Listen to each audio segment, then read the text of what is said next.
All right, welcome to the party, pals. So, first of all, you got to patch it because I left this on the wrong slide. However, here we go. So, welcome to another week with Study GRC. A lot of you guys have been here a few different times. I see McCoy's in the chat there. We got Rhonda, Flakinator. I'm sure there's a few more of you guys in chat there. Let me go ahead and push through the intro. So we started doing a little bit of an agenda. And so like today, we actually have B-Dubs who's going to be presenting in relation to the blog article that she ended up doing on like getting out of your shadow, step out of the shadow. And I think it's really, really good information. So, we kind of petitioned and, I wouldn't say forced her to, but convinced her to go through and present for us.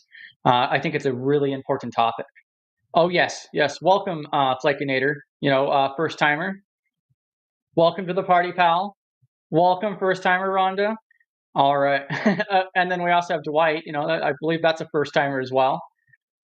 All right. Let's see. So we'll go through the presentation and then go ahead and drop your questions or any other related topics or otherwise in chat as we go through it. And we'll do a Q&A session at the very end after the presentation itself. We are lining up speakers. So I did set up a couple of the different streams for January. You could check those out on our YouTube channel. And then I'll be scheduling another one for next month as well. All right, so some of the guidelines here. So the meeting is recorded and live streamed. All right. If you do come up on stage after the presentation, we'll drop the link to come up on stage. I definitely want everybody to feel comfortable coming up on stage, sharing your information, asking questions, join the conversation, the whole 9 yards. Just keep in mind that it is recorded and live streamed. Don't share anything that you don't want to be public.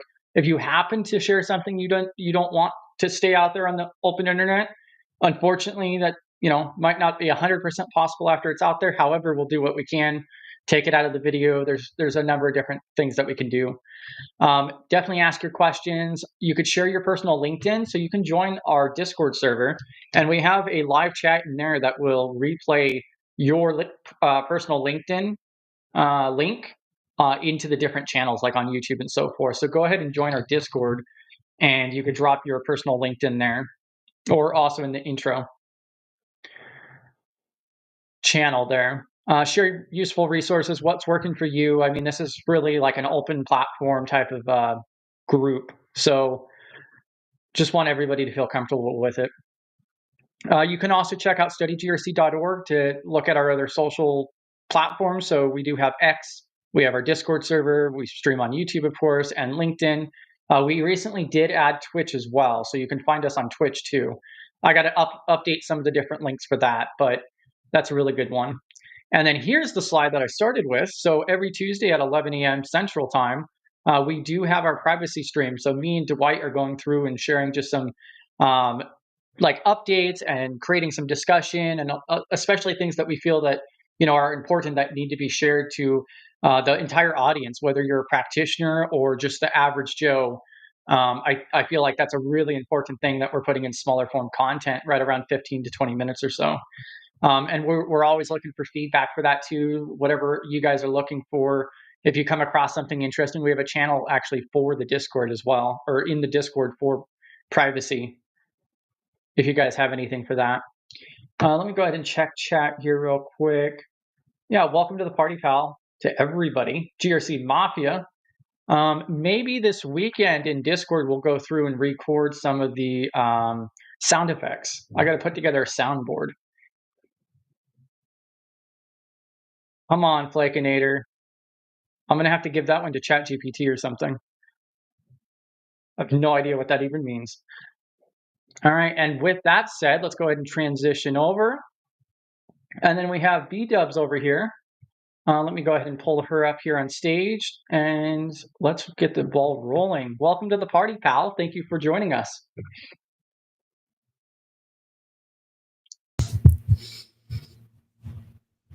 Oh, I was muted. Welcome to the party, pal. I'll leave it to you. Thank you again. Yeah, happy to be here. So I wrote a blog about stepping out of the shadow. So here we go. It started, I was at Wild West Hackin' Fest in October in Deadwood, South Dakota. And Michal Khan was there. He had a book signing with his Phantom CISO book. And I got the book and noticed right away on the cover that it said, "Time to step out of the shadow." And so immediately I felt that was a challenge for me. And it pushed me to start this blog that I originally purchased the domain for it 6 months previous to this. So the website was there. I hadn't done anything with it though. So, um, who am I? I am a information security analyst that I have a focus in compliance and application security. So I work with developers in the SDLC, which is the software development lifecycle. I try to bring that hacker mindset to GRC. Originally, I wanted to be a pen tester, so I bring that mindset and try to bring a new perspective to security. I am the CFO for Study GRC, and I am also a mentor at Hack Smarter, which is the Donate What You Can mentoring that Tyler Ramsby has. I create weekly blogs that I release every Monday on my website, brittwhite.io, and part of GRC Mafia. So, what is the shadow? Um, what's holding you back? It's really easy to compare ourselves with other people. Uh, so, that creates some fear, doubt. Your comfort zone is your shadow. Wherever you're comfortable, it's where you're not growing. Um, we often think, am I good enough to do this? I I need to learn this, or I need to learn whatever it is. We're our own worst critics. So for my own shadow, I am an extroverted introvert. I feed off the energy of other people. I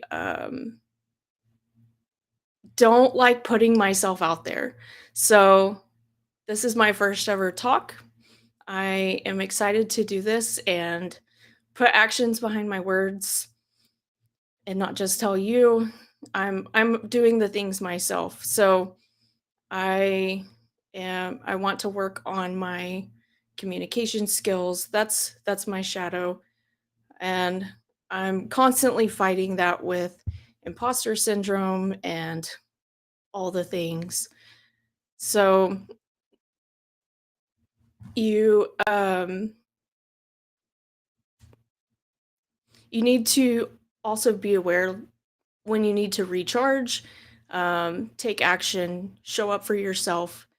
You can't fill others when your cup is empty. So you can't fill from an empty cup. So show up for yourself. You've got to acknowledge your shadow.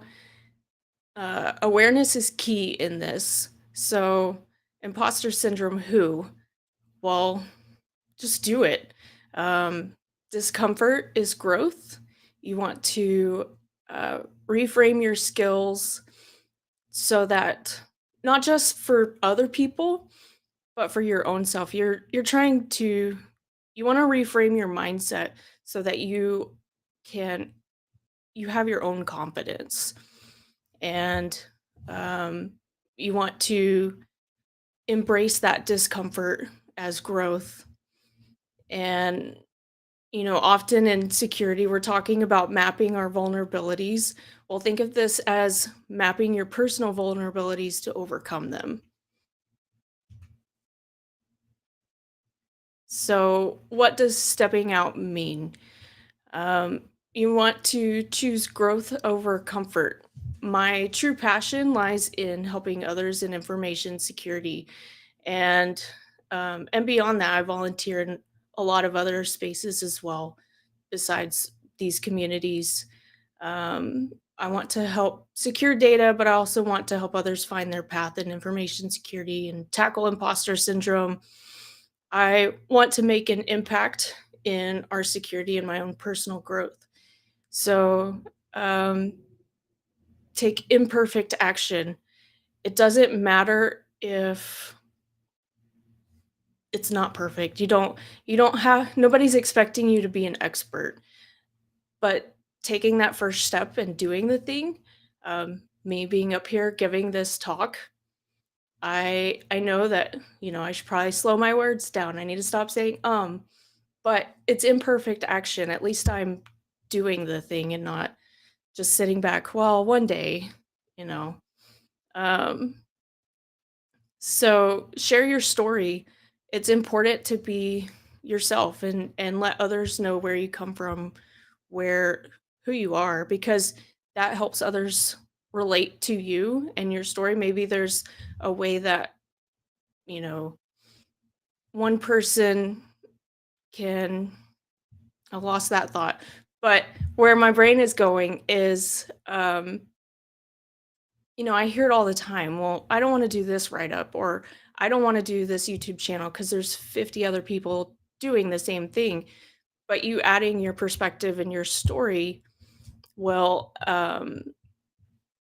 maybe they relate to what you're saying better than someone else who's doing it. And you want to spotlight your potential and, um, you let's see. I lost my train of thought. Um, but yeah, spotlight your potential and shine a light on the skills and what you can bring to the table. And then you want to shine bright, own your light. So owning your light is your skills and your perspective and passions. Um, what is it that drives you? What what can you bring? Um, your why. So you want to, um, why are you doing this? And then you want to take that and stand out, celebrate your authenticity. So be yourself. Um, and then build connections. I wrote a blog about going to make a friend, um, and that came straight from my friend Luke. And, um, stay curious, be open minded. If you're really dead set on, well, you have this goal and you want to be in this position, but something else comes your way. I really wanted to be a pen tester, but I landed in GRC and I love it. Um, so I was not looking for GRC. I was not studying for GRC, but I it's where I'm supposed to be. And then bring others with you.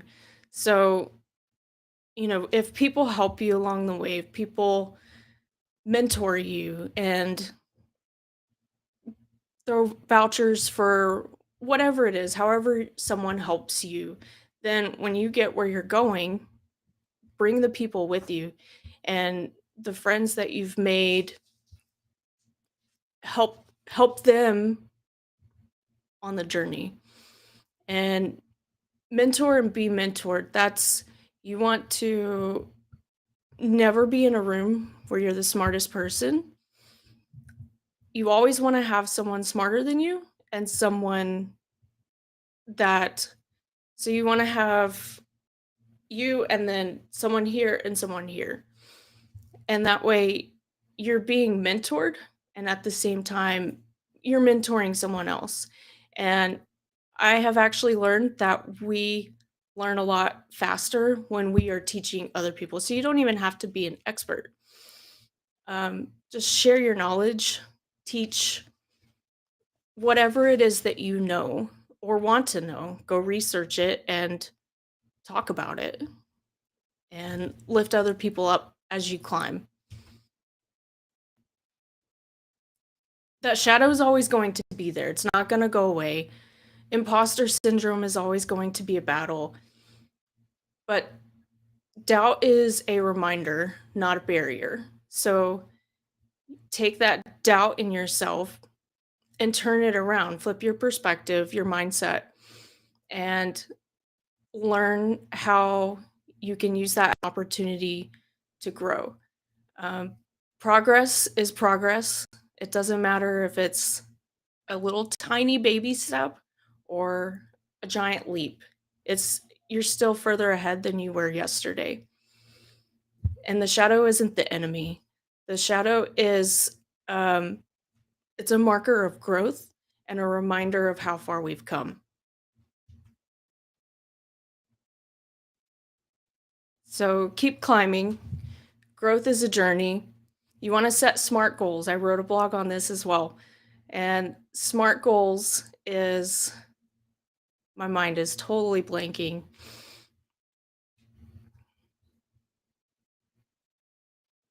The S is specific, measurable, achievable.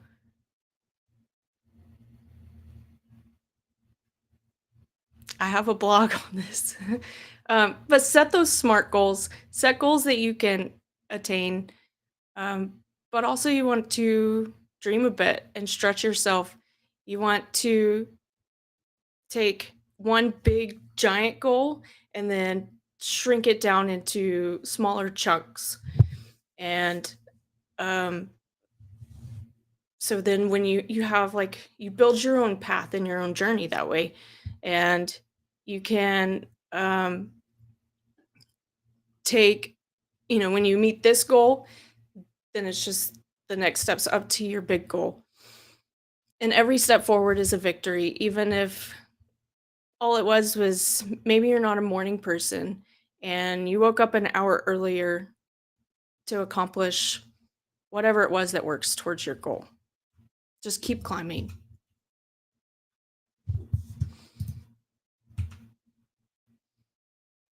So the call to action is thinking about what it is that's your shadow. What is holding you back? Where are you comfortable? And where do you want to be? And then figure out what that is. Take one step today and one step towards that. Maybe you want to start a YouTube channel. So go sign up. You don't have to make the video tonight. Just start. Go do it. And remember that progress is progress. It doesn't matter how much that progress is. You're still going to be ahead of where you were yesterday, and all of those yesterdays add up. A year from now, you're going to be so much further than you would even expect.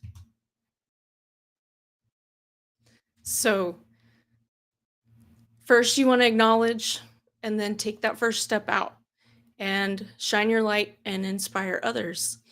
And thank you all for coming, and I have enjoyed stepping out of my own shadow with everyone here.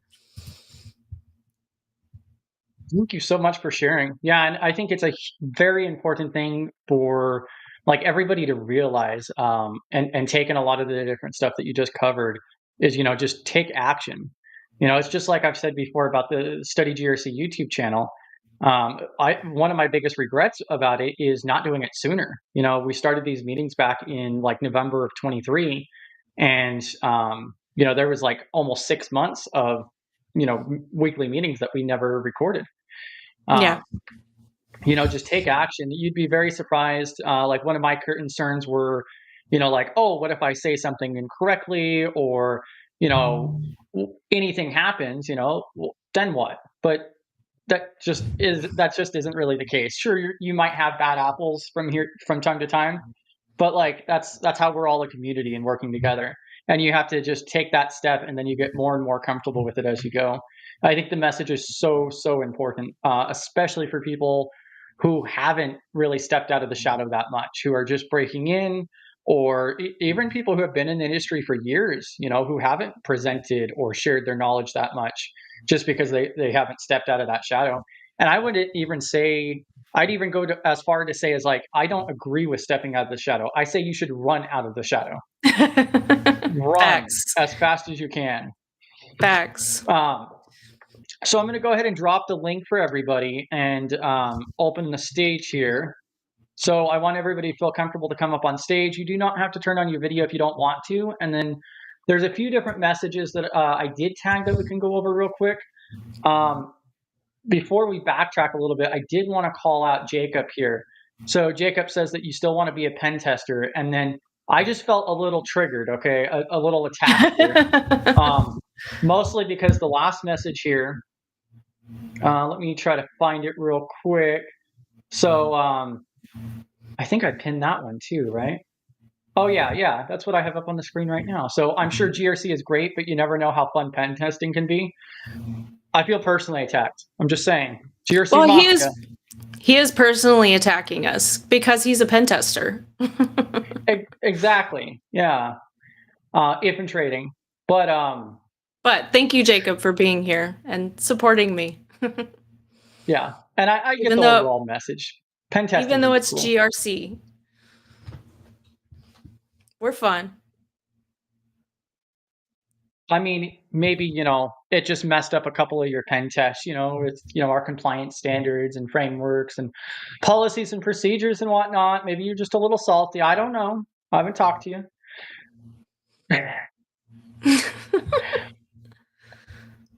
Definitely being playful there, though. I find it kind of funny, especially with Jerry's more recent video. If you guys hadn't seen it, I'll try to pull up the link here in a moment.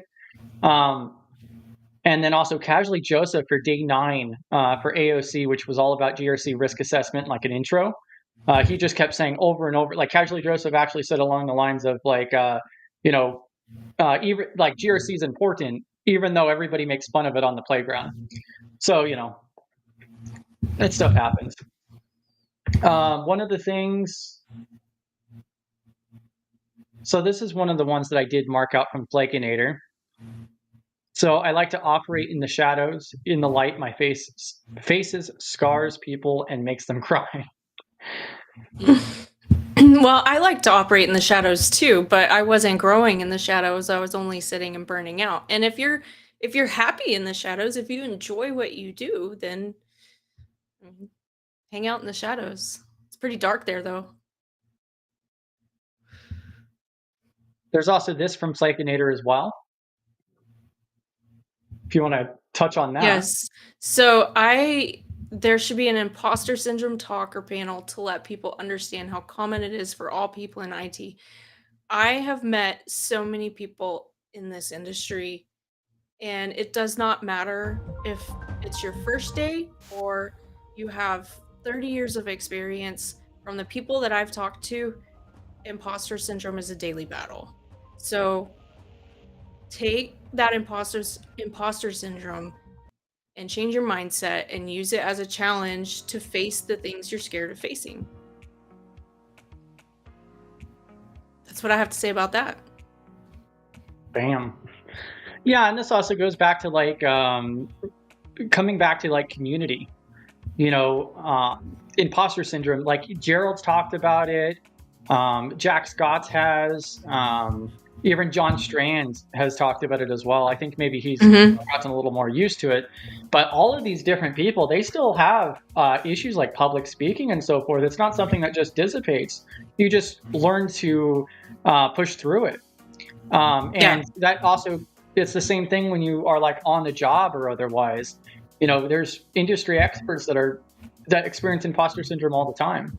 So it's not like a beginner thing either. And I think it should be talked about way more commonly, way more often, openly in the industry itself. Let me see. Let me go ahead and mark a couple of these out. I do have one bookmarked here from Space Tacos. Personally, so that was in regards to a mention about introvert, extrovert. Yeah, being an extroverted introvert. So I'm an extroverted introvert, which means I'm an introvert. But I go to conferences or I hop in some voice channel or whatever. I can talk. I'm very social. So you wouldn't expect me to be an introvert, I guess, if you met me in public. But I definitely need to come home after the conference and recharge and get my mental energy back. Too much peopling really gets to me. So, yeah.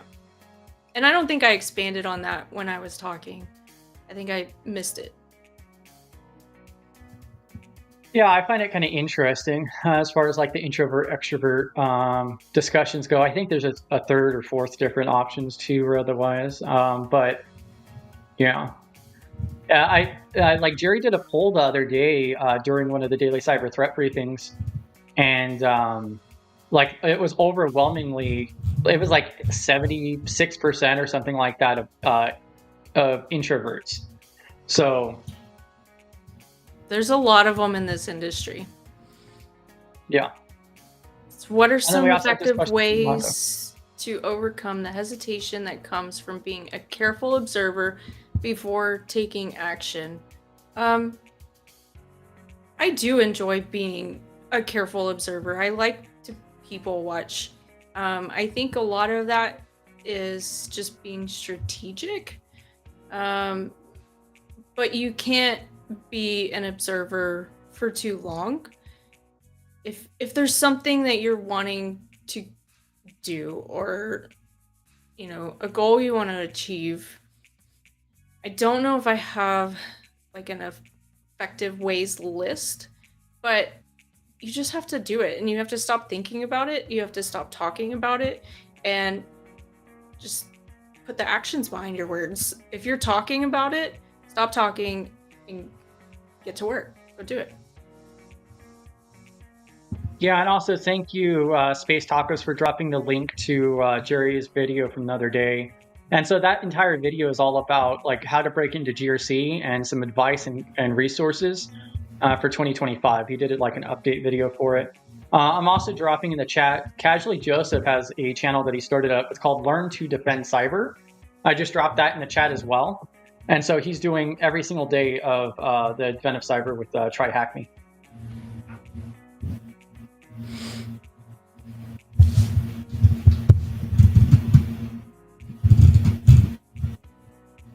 All right, let's see. And then I'm going to go ahead and, oh, we have another one here. I'll go ahead and pull this up real quick. So McCoy says, one of my biggest struggles is reaching out and networking in more traditional ways because of my lack of paid experience as seasoned professionals. What can new people do to be worth your time? One thing that I've seen, you're talking about networking in more traditional ways, so I'm assuming conferences and whatnot. A lot, I'd say the majority of my networking has been through Discord and making friends that way, and then I'll go to the conferences and I'll meet them in person. I knew Chris for at least a year, probably more, and then we finally just met in October in person. So most of my networking is in Discord. So from the Discord perspective, a lot of times I'll see people who are new popping in and, asking to ask a question. Whereas the opposite side of that is they could just ask their question in Discord. Someone will respond, and there's so many people out there willing to help, willing to give you advice. But if you just ask the questions, and then not only having the questions, but when you have answers, helping other people out when you can. I think a lot of that will go a long way.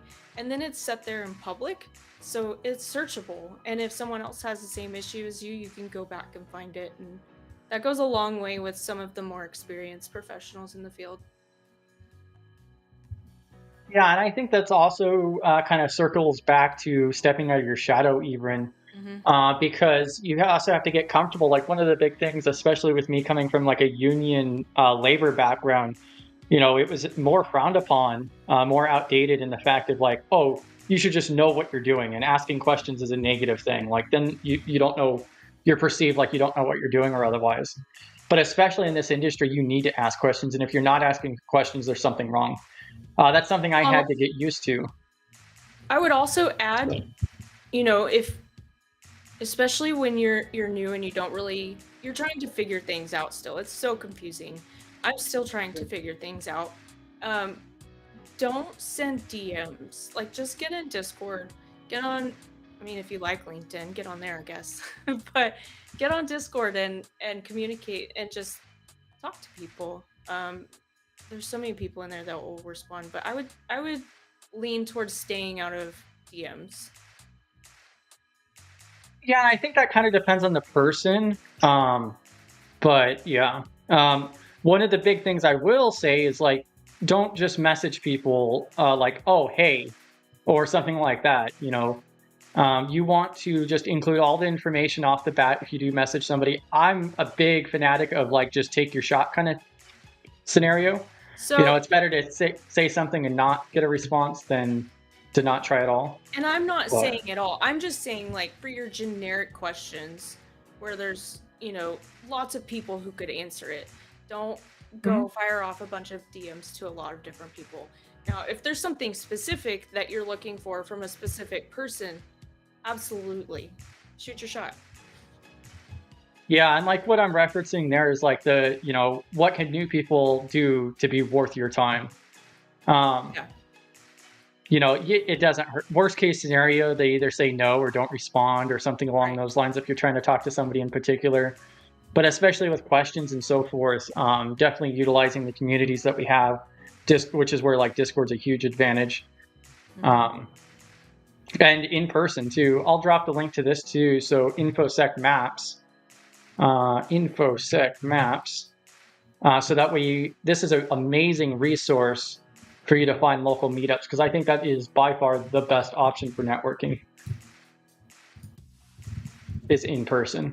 Doing it digitally like we do and in Discord and so forth is great, especially if you don't have the options for in person. But a mixture of both is incredible. When you get the opportunity in person is awesome. Well, and before, I went to my local B-Sides, but before I had the opportunity to go to a bigger conference to meet even more people, it was a while. It was long enough that my first conference, I was starting my job the next day after the conference. So, I met so many people in Discord. There's so many friendships that I've had for how long? At least a year and a half now on some of them, and it's all in Discord. But you have to be active and you have to be involved and you have to keep up with it. And sometimes life is just life. Yeah. Yeah, and then also Chef did put in the chat for the SMART goals. Yes. But I wanted to just that. Thank you. Yeah, I just wanted to pull this up. Came out, went somewhere else. Oh yeah. Yeah, so I dropped this in chat as well because this is one of the many blog articles on here already. So, and there's even a really cool little infographic that you could utilize. So, I think this is a really good strategy, and it's pretty. I would say it's pretty well known. It's a great method to utilize. I just wanted to throw that part out there. Well, and when you have SMART goals and they're measurable, you have something you can track and something you can see how much progress you've made. Yeah, and so like Space Taco says, I would encourage you to do your research first and then ask the question. Try not to show up asking them to think for you. Yeah, there's a couple of different things. Yeah, go ahead. I was going to say, don't ask questions you can Google. Like, definitely exhaust your own research. Search it up on Google. Look through Reddit, blogs. Try to find the answer yourself. That's a lot of what this industry is anyways. It's just problem solving, critical thinking, and figure out how to do things on your own. Now, there's a lot of things still that you want a personalized answer or whatever it is, but don't ask questions you can Google for sure. Yeah, exactly. Yeah, definitely respect their time and so forth. And especially if you're reaching out to people like in their DMs or otherwise like for a particular question, then, you want to be very detailed. You don't want it to be like a novel or paragraphs, but You want to make want it sure to that they be have all the information. clear and concise, to the point. Don't beat around the bush. Don't have don't have a lot of fluff in there. Make it where they So, can like, read it quickly. I'm sorry for everybody on the dark mode thing. Is just not an option on this particular website.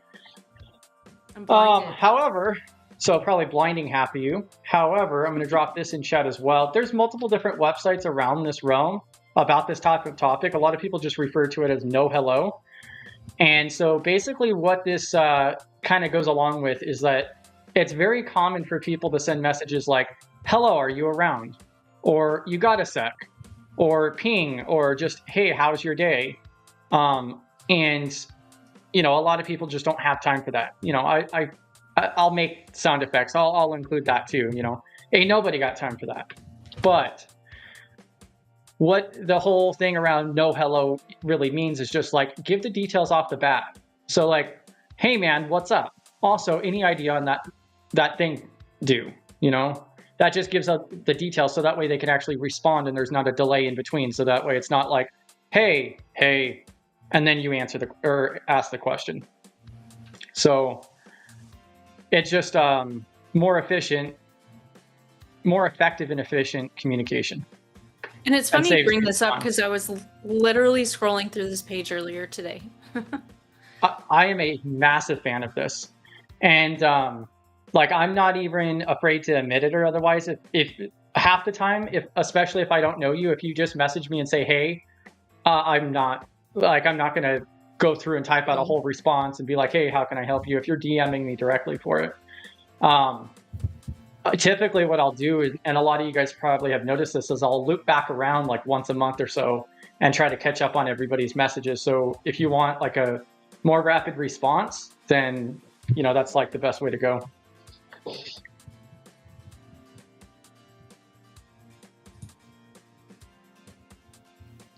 If it lives on the second page of Google, it doesn't exist.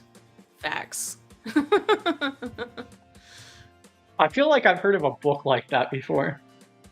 If I have to go to the second page of Google, I'm probably already on Reddit at that point. And we got David over here. Bam.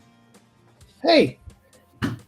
Well, I remember from our chat, Chris, you were saying that nobody seems to want to jump on stage, so I'm on stage. Welcome. Thank you. Everybody's welcome. Excellent talk, by the way. Thank you. You're very welcome. There's definitely some really good points that I had in my head that I wish I would have hit, but you gotta start somewhere. Yeah. Happens to all of us. Oh yeah. Yeah.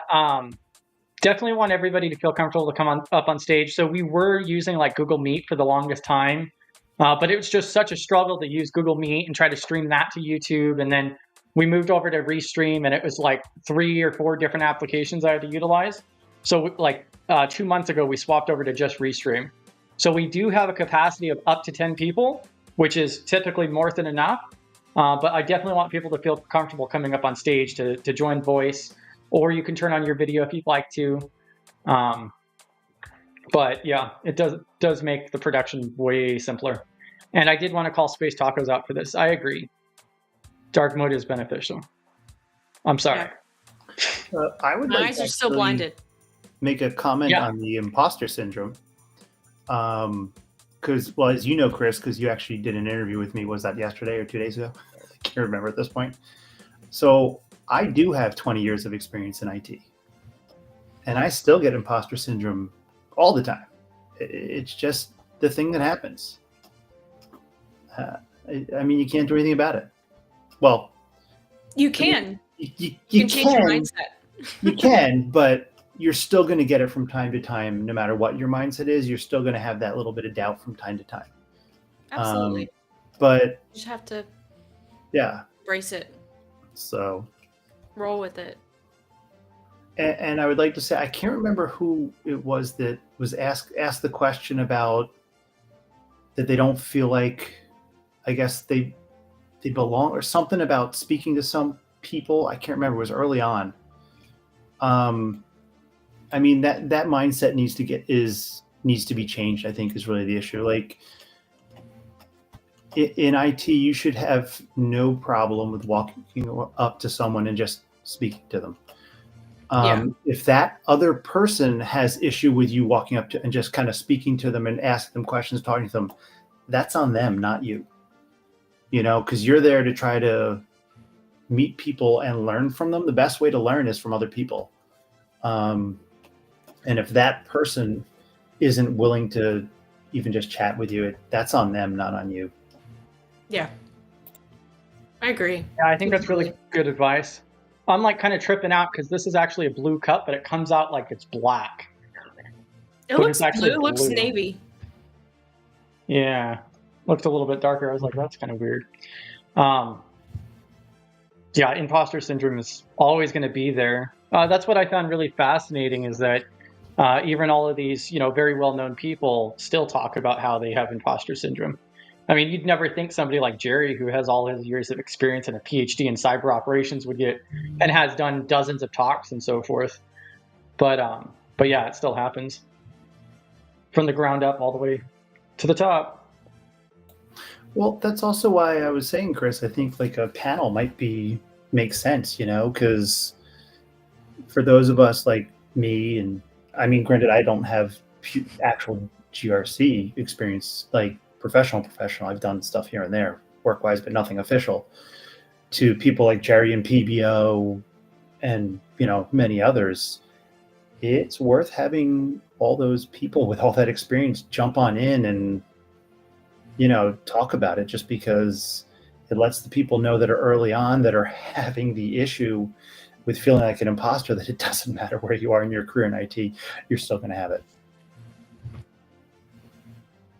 So it needs to be normalized and talked about. I think it's just in life in general too. Correct. In your personal life, if you were in a totally different industry, it's just part of who we are as humans. Yeah, it looks like Rhonda's saying she has like 20 years too, but it looks like she was mostly team solo. I was not, thankfully. Yeah. I'm waiting on Jacob to come up on stage. Yeah, come on, Jacob, hold my beer. Maybe that's why we haven't answered anything, Jacob. We want you to come on stage. Yep. Yeah, and that's a good call out with Rhonda there. Yeah.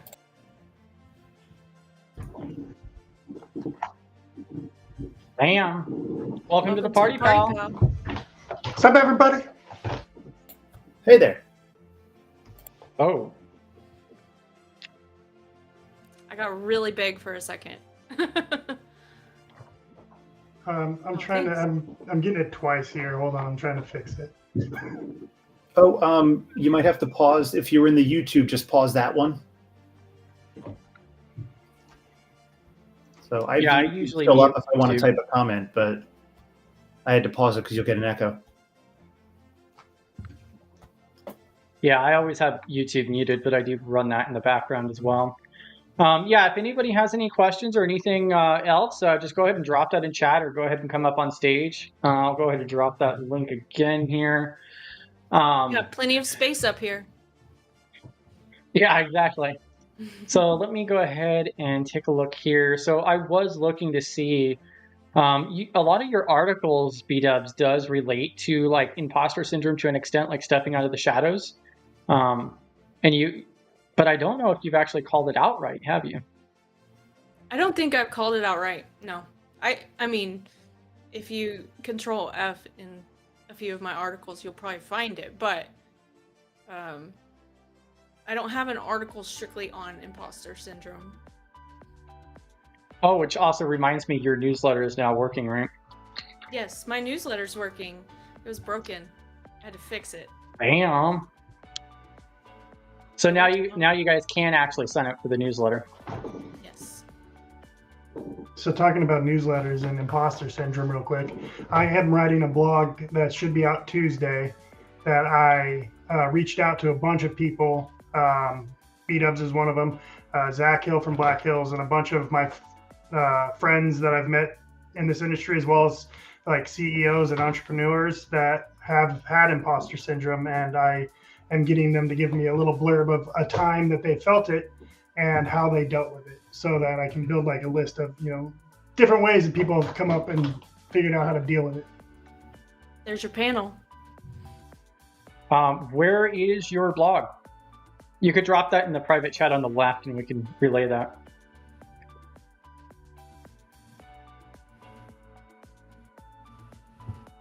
Let's see. Yeah, I think that's awesome. And then Space Tacos also mentions topic for discussion, embrace the imposter syndrome and lean into it. Yeah, I think that's the whole thing with stepping out of the shadow, running out of the shadow. Yeah.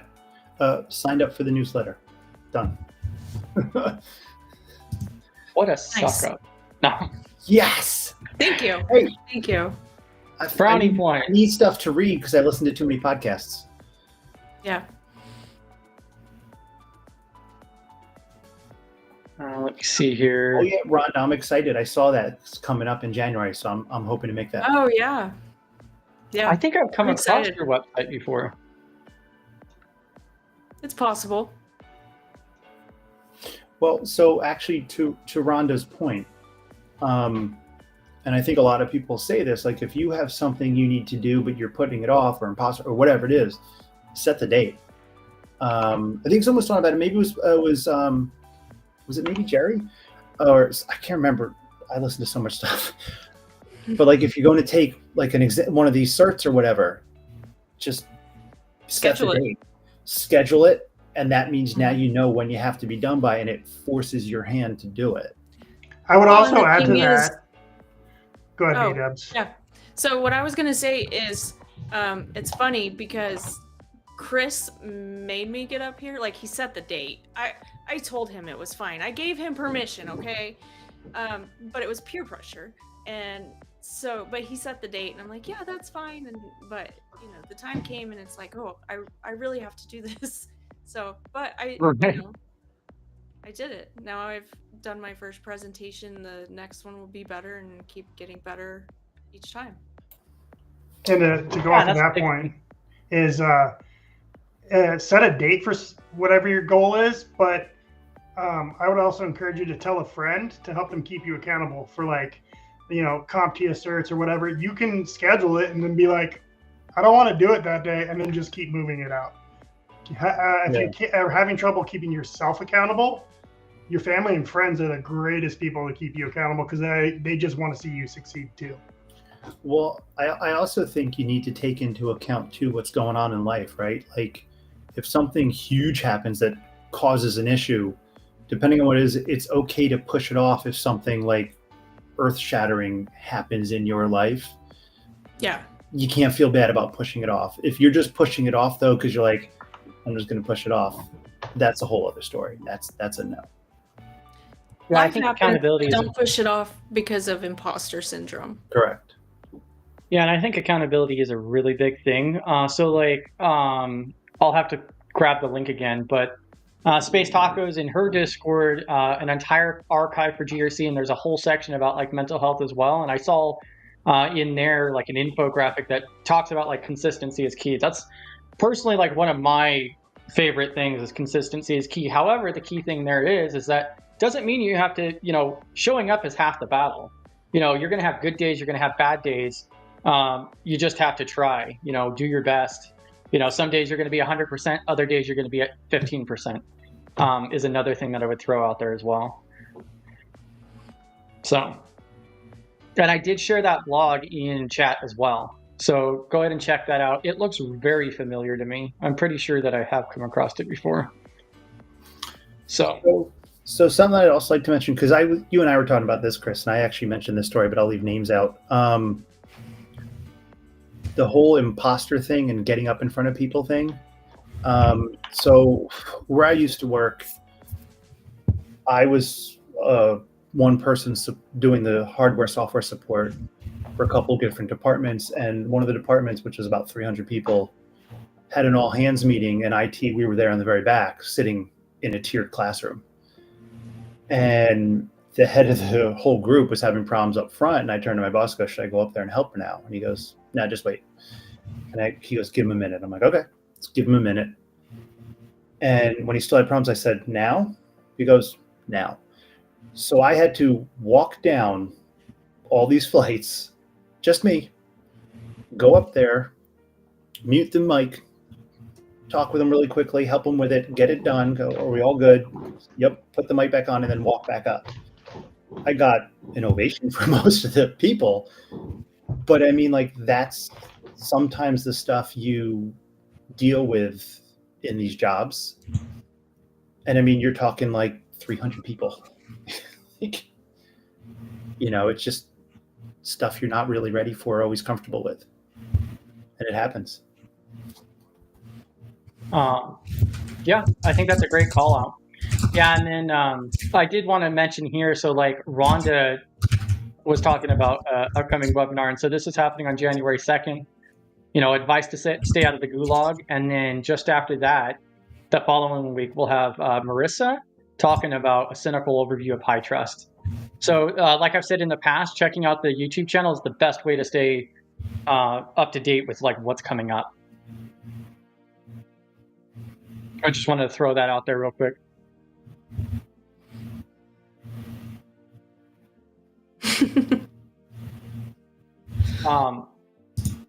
And in regards to the newsletter portion, we got Space Taco saying that I'm bullying people into signing up. Rhonda saying it's peer pressure, and Misty Eyed also saying peer pressured vouchers. All I'm saying is that, you know, Flekinator over here might have got some brownie points for being the first registration. Just saying. Just saying. I'm not saying that's true. I'm just saying it's likely. And I did sign up myself, so I was number one. So, Space Taco saying that you were bullying people was, I think, when I said something about you forcing me to get up here and setting the date. Oh. Yeah, I think it had to do with that. But that's what community is all Jumping out about, of the shadow. though. Yeah, jumping out of the shadow. Keeping each other accountable. What was that, David? Were you trying to say something? I just noticed Misty Eyed's thing here. Oh, no. I think Misty was talking about when I mentioned with the support why I muted the mic when I came up there so I could talk to the person. No one had to hear our conversation. It not like was a big deal conversation, but it was more of a, what are you trying to do? All right, let's do this here. Like, change this, boom, done, good. But there was no need for the mic to be hot for it anyway. So perfect. Yeah, and then I'm throwing this out here again. And then there's also the Discord. Oh, Space Tacos is releasing it. I'm looking forward to it. I'm happy to be a co-conspirator in bullying you to step out of the shadow. What is Space Tacos presentation going to be?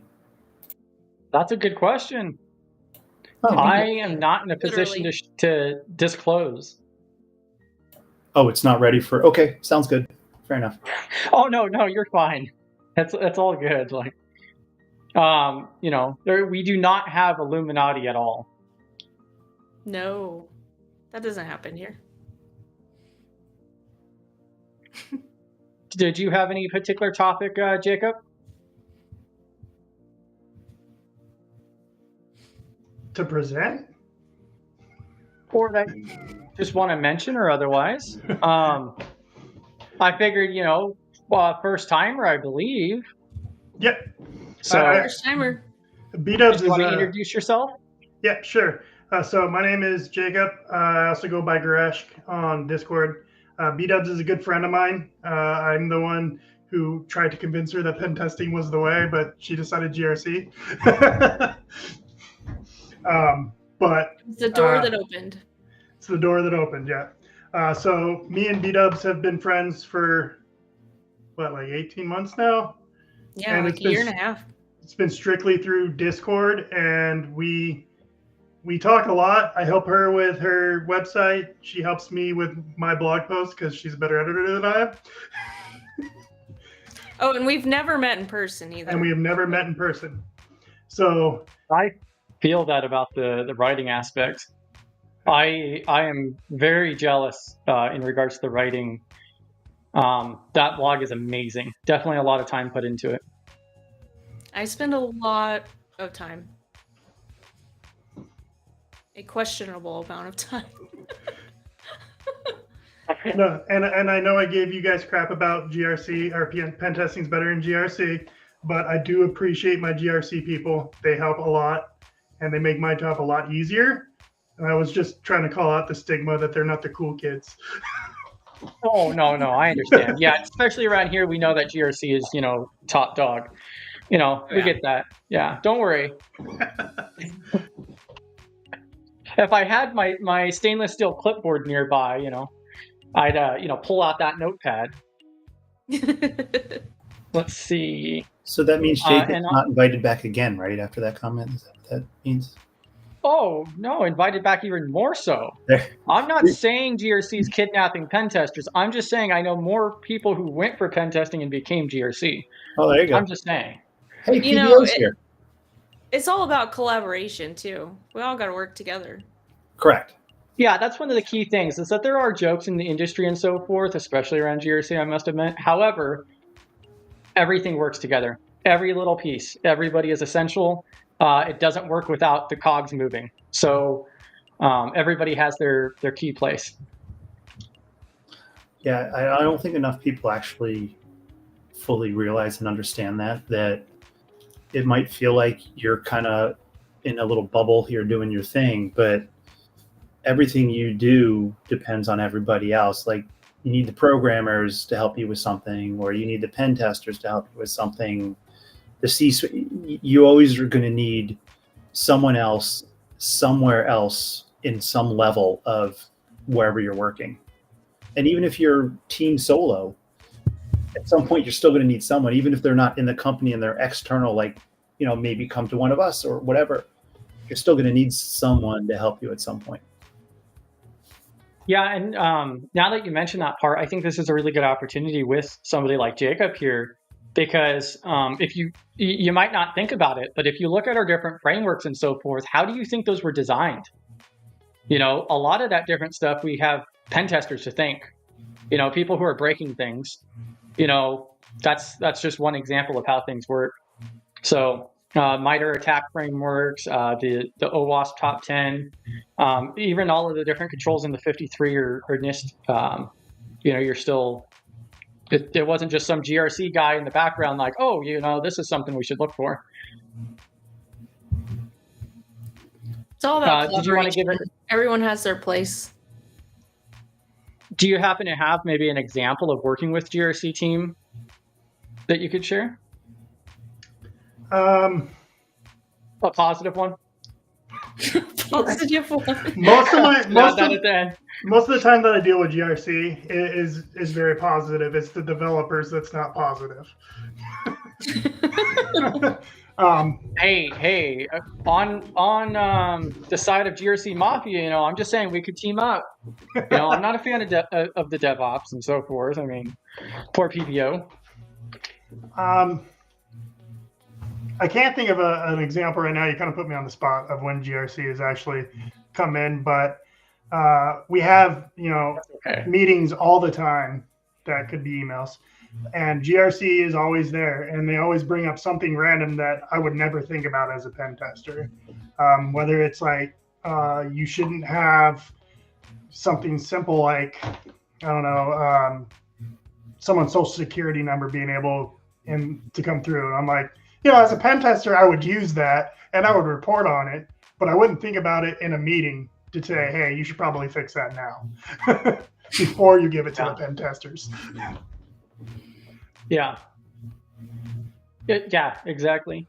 And Misty Eye is also saying, pen tester last seen on Study GRC stream.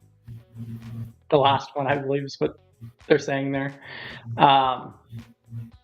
Yeah, because, from this point on, and if I ever come across Jacob again, I'm just going to be like GRC Mafia.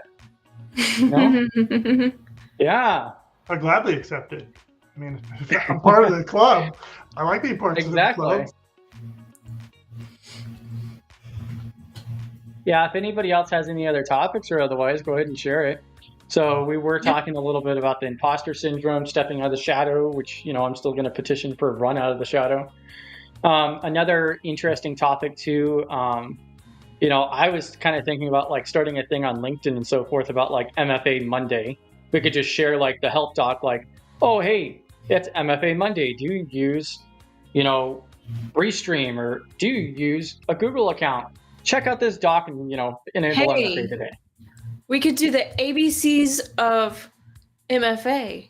So like A and then B, like different programs or accounts that you have, different brands that start with, on Monday. Start with A. Yeah, let me go ahead and drop this link again for you to Jacob's blog.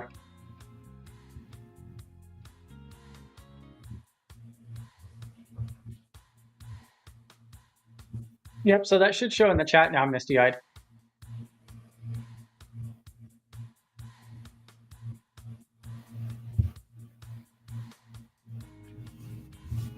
Yeah, so Space Tacos is on board with it. Love it. Yeah. I just think it would be a good, important movement because, it's just like Snowflake and there's dozens of different examples.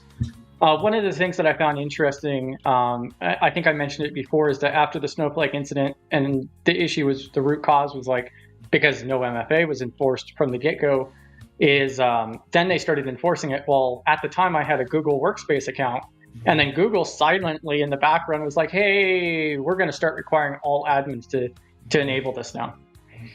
And it seems like other services are following suit, finally.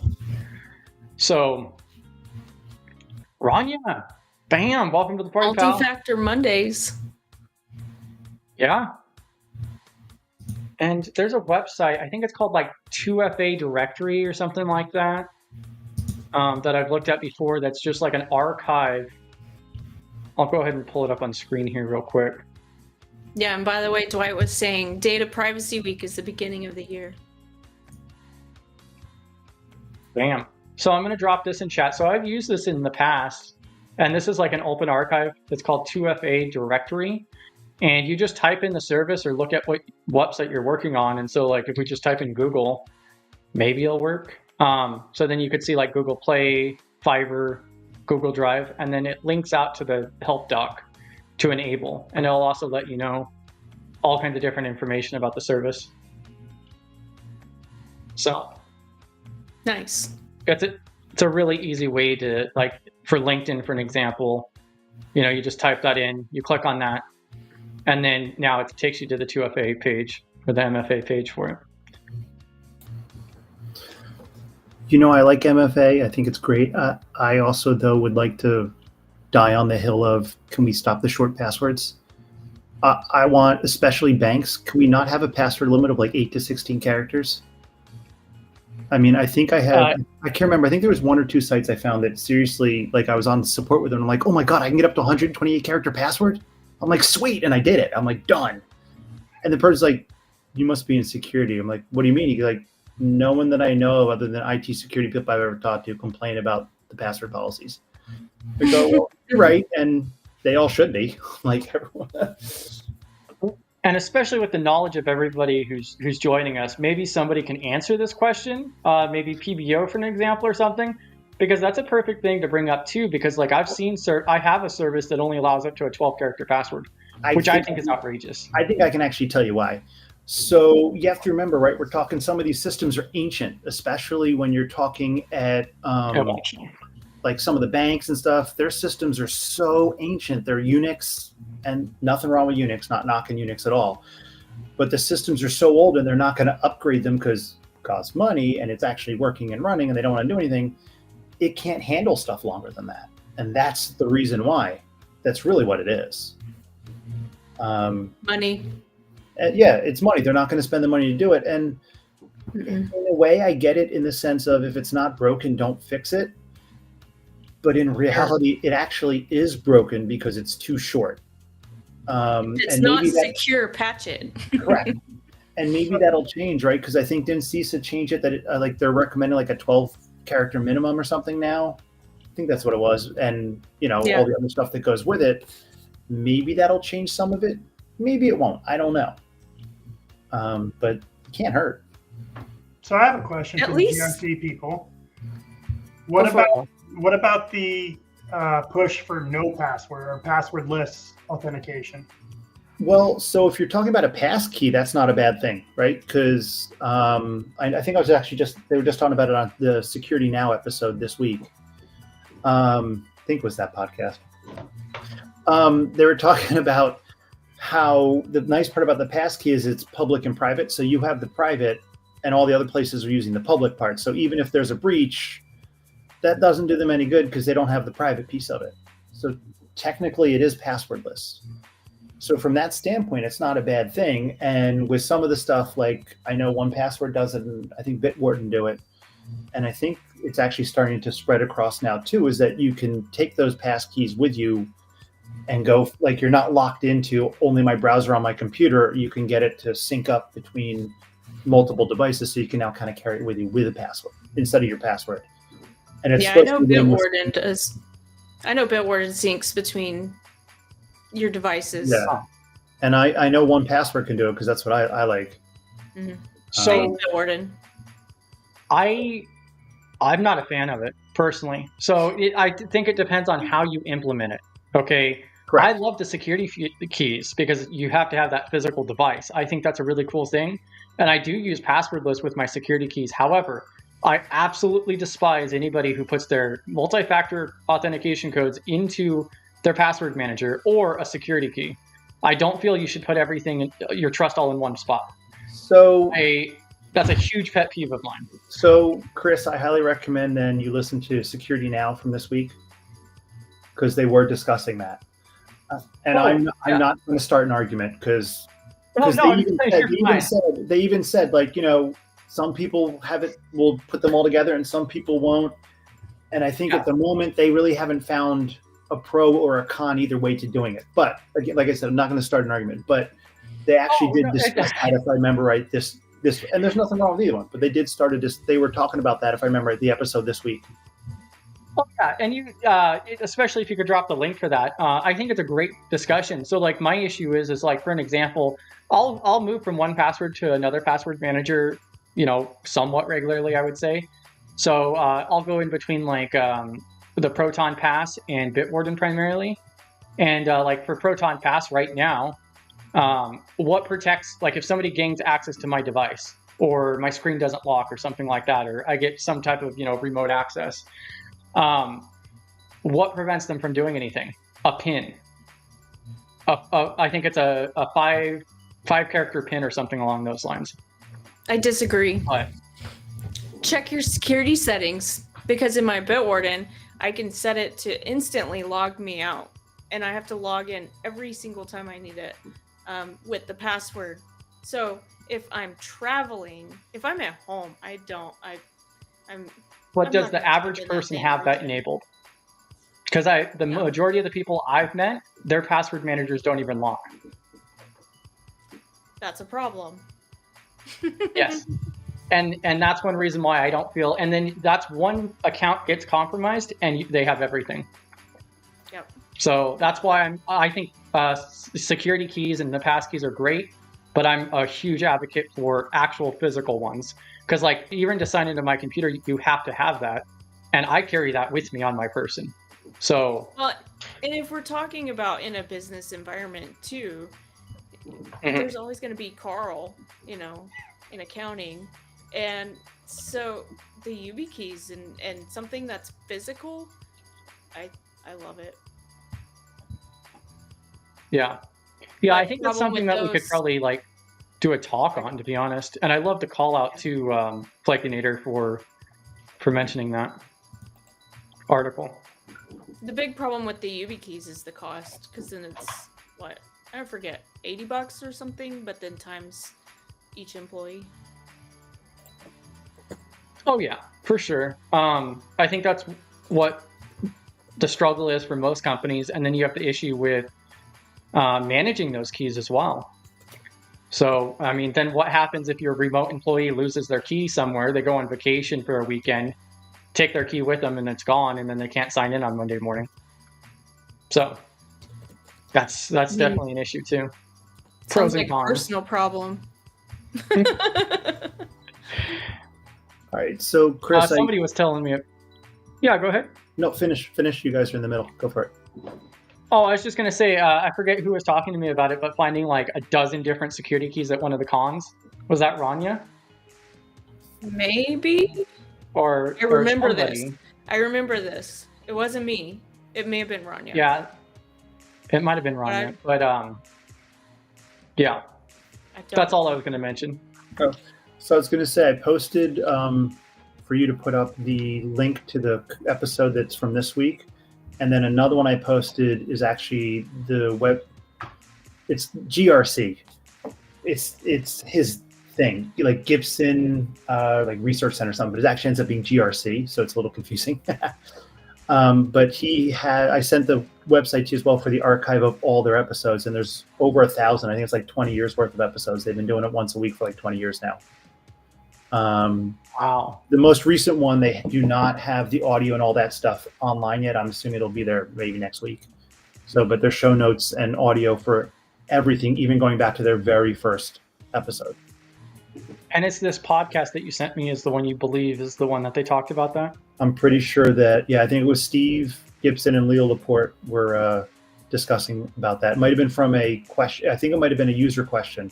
Like one of the people asked a question and then they went into the discussion. We're talking about it.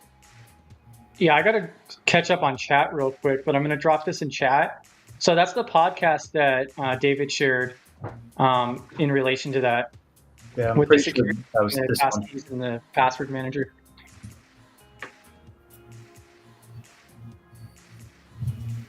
Explain Do you to wanna- Rania what she found. So I think it was you who was talking about finding like 8 security keys or like a dozen Yuba keys at like a conference one time or something like that. And that being like a common thing, or people at least losing them. So it wouldn't surprise me at all. That's Or not if one you reason remember, I think you mentioned. I feel like if it wasn't her, she remembers who was talking about that. Yeah, it was at Wild West. Well, I remember the old was it RSA, whatever the keys were from way back in the day that they used to have. RSA tokens. Yeah, that's it. The RSA tokens. I remember those. And most of the time, it was smart enough that people just attach them to their keychain, so they were most likely not to lose it. Though occasionally, which I always thought was strange, is people would be like, they'd go reach for their laptop bag and they'd keep it in their laptop bag with their laptop. And I'm like, okay, I guess. It's like writing down your password and putting it underneath your keyboard. Yeah. On a sticky note. Yeah.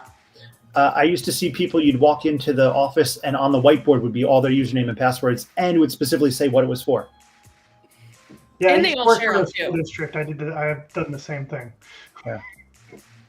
I mean, I used to Yeah, have so this people- comment. Oh, I'm sorry. Go ahead. I was going to say, people used to give me their password all the time, and I say, look, if you're going to give me your password, that's up to you. It'll help me fix your machine. I go, just make sure it's your password and nothing else on it. No username, no nothing. I can look up your username. It's not a big deal in the system. But that way, if someone finds this, they'll have no clue what it goes to in any way. We still don't want passwords for the most part, but you can't. Yeah, I was just going to call out this comment here about Jerry having meltdowns on the stories that don't have 2FA. Oh my enabled. gosh. If They're you so want common. him to drop the curse words and just lose his mind, that's it. Like, why?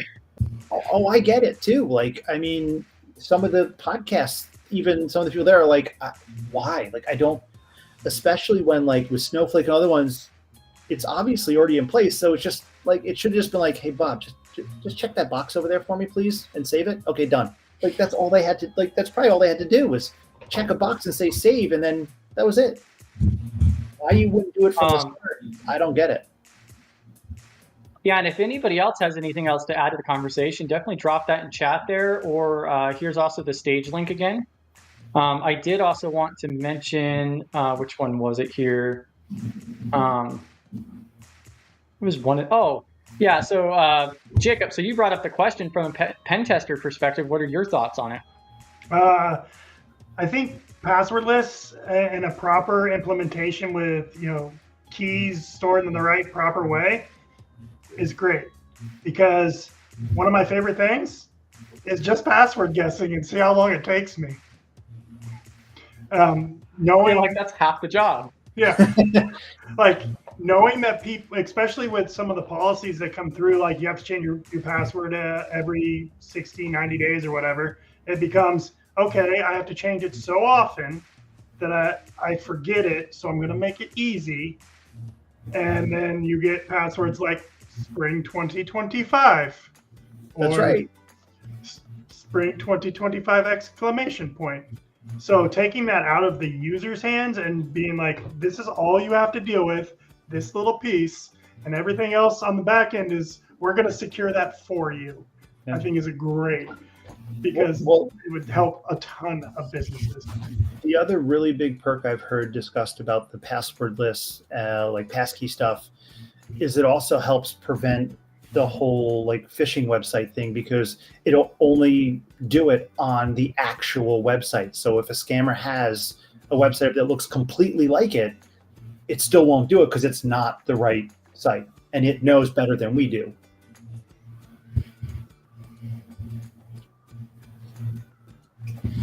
Yeah, and so I was trying to show this on my phone earlier, but it wasn't really showing very well. But like, this is just a screenshot that I actually took recently because I wanted to get a Subway sandwich and I didn't want to have to wait in line, so I had to create an account real quick.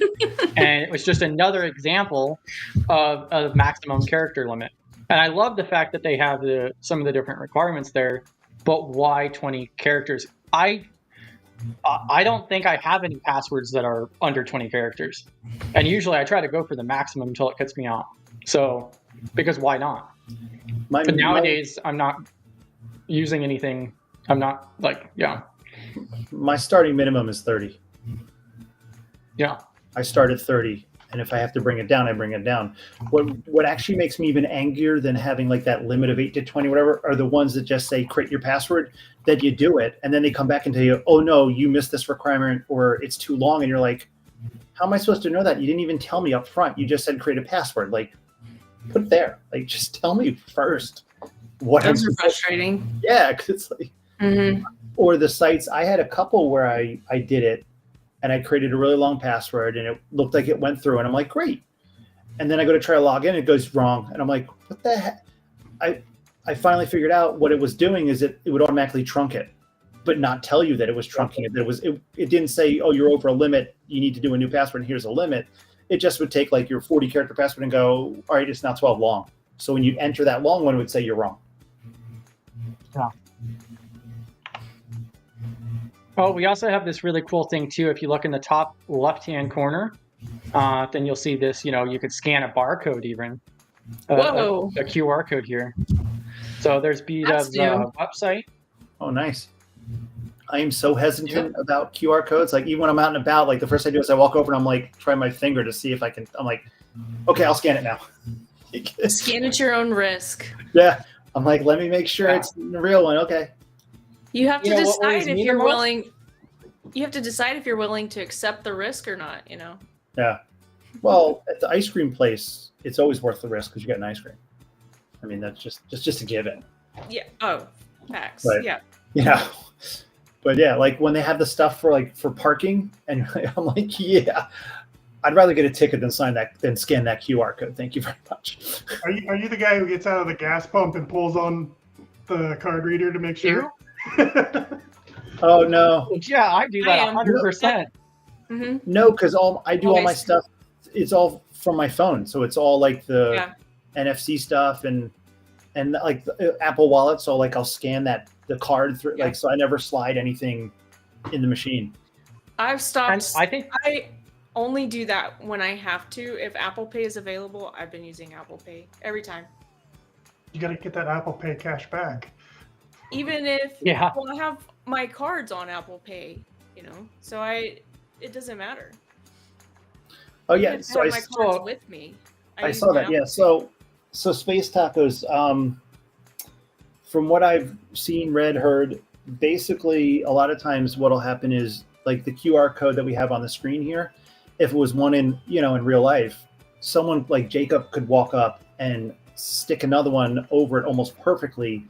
That instead redirects to him to a site that looks just like hers, or it would ask for the login, you'd log in, and then it would redirect to her, log in automatically on hers. Now he has your credentials though, and you wouldn't even realize it. So that's why, like, you can go over and, like, if you try your finger, see if there's like something peel off or whatever, kind of like you do with the credit card stuff. You can see if you can pull something off of it to see if it's real or not. I'm sure there's more. And another thing. Speaking of paying for. I'm sorry. Go ahead. Speaking of paying for parking, the ones to pay for your parking spot, I really like when they put the website underneath, because those in the public areas and whatnot, I'm gonna just type in the website instead of scanning the QR if I can. Though I really don't want a parking ticket. Let's be honest. Though you also don't know if they replaced, like, you know what I mean? Because sometimes the websites are more of like a was it a Bitly link, or sometimes they're shortened on purpose. So you never know. Squatting. You know, it's hard. You just have to have that paranoia, apparently, or at least I have that. That's paranoia. The ones that I've seen. They're not a Bitly. You know. Oh, okay. It's not shortened. It's legitimate. So a couple of the things I did want to mention there is so like back to the tap and pay. So like that's something that I think a lot of people haven't taken advantage of, because my understanding is that it's always a virtual card number when you scan that through, which makes it a much safer, better option if you have that ability. I do use the tap and pay myself, but also out here in rural North Dakota, not everybody does that. So like when I go get fuel, they haven't updated those pumps in probably 15 or 20 years. So, you know, but yeah, even pulling like on the card readers and so forth, I even do that when I don't use a card, just because I'm like hoping maybe one day, you know, I'll find one and be, you know, have something cool to throw up online. Yeah, like, hey, by the way, another one. Yeah. Heck, I even have like my library card and like my card for the supermarket, like all that's in my wallet, in my Apple wallet. So I never have to, you know, just quick scans and done. Like, If I found a actual card skimmer in the area of North Dakota I am, how rural it is, it would probably make state news, to be honest with you. That's how small this area is. It's probably not even worth the time. So they'd be like, oh my God. Yeah, right. It's probably not worth the time. Like, yeah, and I even use my wallet for my airline tickets and all of it, just to keep up. I can't keep up with. Then I don't have to print the ticket and hold on to it through the airport. And we were talking about QR codes there too. What scares me the most is like at the conferences. So Wild West this year was my first conference that I was able to attend, and then I went to Simply CyberCon and B-Sides right after that. And something that surprised me is that there were several different people that I found who had QR codes on their T-shirts. I don't know why you would do that, but that does sketch me out. I'm not scanning T-shirt QR codes. Maybe it just goes to their resume. Oh, yeah. And also on the same topic with QR codes, another thing that I've seen is a lot of these different things, they can be changed after the fact too.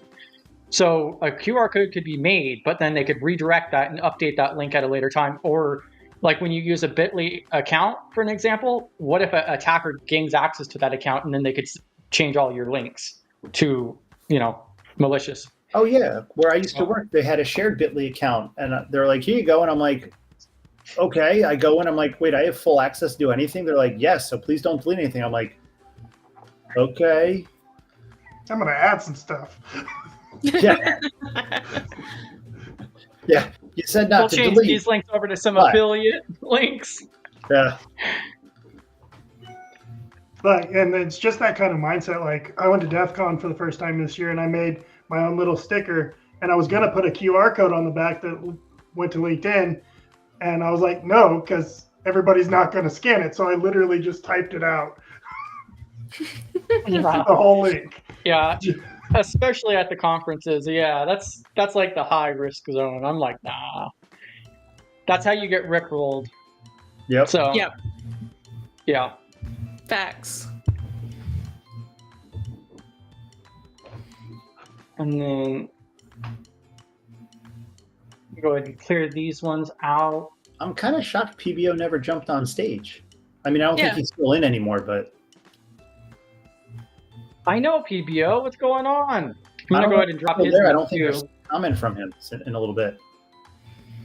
Yeah, he might just be listening in on audio only or something like that. I think he typically streams a little bit later on Tuesdays. just so he can get his nap in. So I think we're interrupting him, but all right. It's nap time. Yeah. PBO is great, though. I dropped the link there again for Professor Black Ops. He's very active in the community. He is making an 853 course that is hopefully going to drop like Q1 of 2024. And yeah, he's like always open on Discord, and he has his email on his YouTube channel and so forth as well. Heck, I've dropped his name in interviews. Like when people ask, like, how do you stay up to date and how do you talk, and I'm like, I dropped. Did you get the job? No. Well, you saw my post. Why. You saw my post. Yeah, there you go. So. Yeah, PBO's still in chat. There's PBO. I figured he was probably listening in. There he is. Yeah. Yeah, much respect to PBO. Did I say 24? I probably did say 24. I mean, a couple of weeks ago, I honestly like got confused. I put 23 on one of the dates, and I'm like, I have no idea. It's been a long week. So yeah, I probably did say 24, but the pane mentions 25. So Q1 of 25, I believe, is the hope there. Let's see. Are you going to give us any key insights into your next blog article, B-dubs? I mean, I'm typically just as surprised as y'all are. Sunday you mean it's not like booked out for 12 months? I mean, I may or may not have like 6 months, but I still don't know what's happening on Monday. What? Always looking for more feedback and ideas, though. Oh yeah, and usually I've stopped making plans because I always change my mind Sunday night and do something different. But also this week I was kind of focused on this talk and some other things going on, so I haven't really thought about it yet. It'll happen though. It's coming Monday. Damn. Yeah, and there's plenty of other articles. If you guys want to see B-dubs go through and do another presentation from one of our articles or something, just hop into the Discord and start a petition for it. So I'll drop the Discord link again. I caved to peer pressure. Yeah, no peer pressure at all. Yeah, that's obviously. I accept or there's also that QR code. And what I was going to mention as well, so Flakinator, you were recently talking about an interview recently. Did you want to talk a little bit about that? I think that's a really interesting situation. Oh, you mean like what the result was? Yes. Yeah, so your experience. So I actually completed 2 interviews. Last week was the first round, and they liked me enough that they brought me back for the second one. And the second one was on Tuesday. They were actually supposed to make the decision on who to go with that evening. They didn't make the decision until today, this afternoon. And I got feedback on it, and they told me basically the problem is they ended up going with someone who had experience, but the problem is that apparently I did well enough in the interview that they actually were going back and forth as to, do we take the guy that has no experience compared to the guy that has experience. So apparently I did well enough in the interview that they needed days to talk about it. And he was talking to his boss about it and everything too. And I guess part of it was, I know like one point they asked me about like, well, what about like a risk register? What's your, like what stuff? And I think I listed about 15 things with reasoning why for everything. And I'm like, well, and like off the top of my head, he's like, that's off the top of your head. I'm like, yes, sorry, I don't have more. He's like, no, that's good, because that covers a lot of what we would have picked, so I mean, it just goes to show, as long as you do your stuff, watch your stuff, have examples from wherever you work. Even, I mean, for me, it's different because I did have actual IT examples, but I mean, examples, every job you're going to do something. And I think it's also worth throwing out there too, like you can always ask for feedback as well. So I know people have issues with companies even getting back to them nowadays. Yeah. But especially if you do get, and they're just like, hey, you're not a good fit. We're going to go a different route or otherwise. Throw that out there real quick, or shoot them an email and be like, hey, if you don't mind, could you just give me a couple, pieces of advice moving forward, just so that way I can improve and what's your feedback kind of thing. That goes both ways. Like I've actually gotten that from interviews where the company asked me like, oh, what did you think of the interview experience? Which I thought, even not getting hired, I'm like, is that really a good idea? But well, the interesting part is in the interview, they were also saying that they're really busy. They also didn't mind training, but I think in the end, they really were a little swamped and they needed someone seriously to like just hit the ground running. And I get it, but they also said that they're hoping to start to potentially pull in some more people as well. So I made sure to mention, because it was through an agency, that, look, if they have end up opening up another position, I'm more than happy to show up. And if I have to interview again. The person I interviewed with, it was the same person twice. I'm like, really good guy, really nice person. There were no trick questions. He was really understanding about stuff, because he even said, look, I'm going to ask you this question. I know you haven't had actual work experience, but I'd still just like to know, what do you know? I mean, so it was cool, because some of them, because before that I had another one that were 5 rounds of interviews with 1, 2, 3, 4, 5, like 6 or 7 people total. Wow. Oh yeah. Well, it's not a big deal. I mean, I've done interviews where it's like a panel of 5 or 6 people at once, just firing questions at you. It's IT. It's what happens. Yeah, it seems like that's becoming way more common for panel interviews and multi-stage, which is something I find really surprising. Because in my background for labor and manufacturing and so forth, you walk in, as long as you're physically capable of doing the job. Like the welding job, I didn't even have a resume. I just walked in and I was like, hey, I could do the job. And they're like, okay, awesome, start Monday. Completely different with the IT field, because it's skilled labor. But I get it though, right? Because for skilled labor, right, you probably don't have access to all these accounts and potential secure files, and so I kind of get it. But on the flip side, like for me, those 5 or so were also because it was to meet other members of the team, so I get it.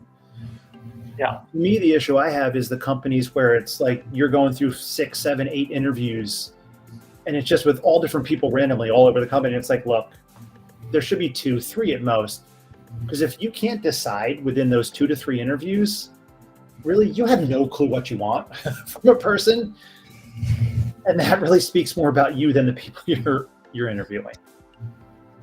Yeah, I think it's a good discussion. And then I was gonna. Yeah, go ahead. So before we change the topic, speaking on that and interviews and how to ask and answer questions, one resource that I've thrown out there and I want to bring back up is TCM Security has their free tier in the Academy.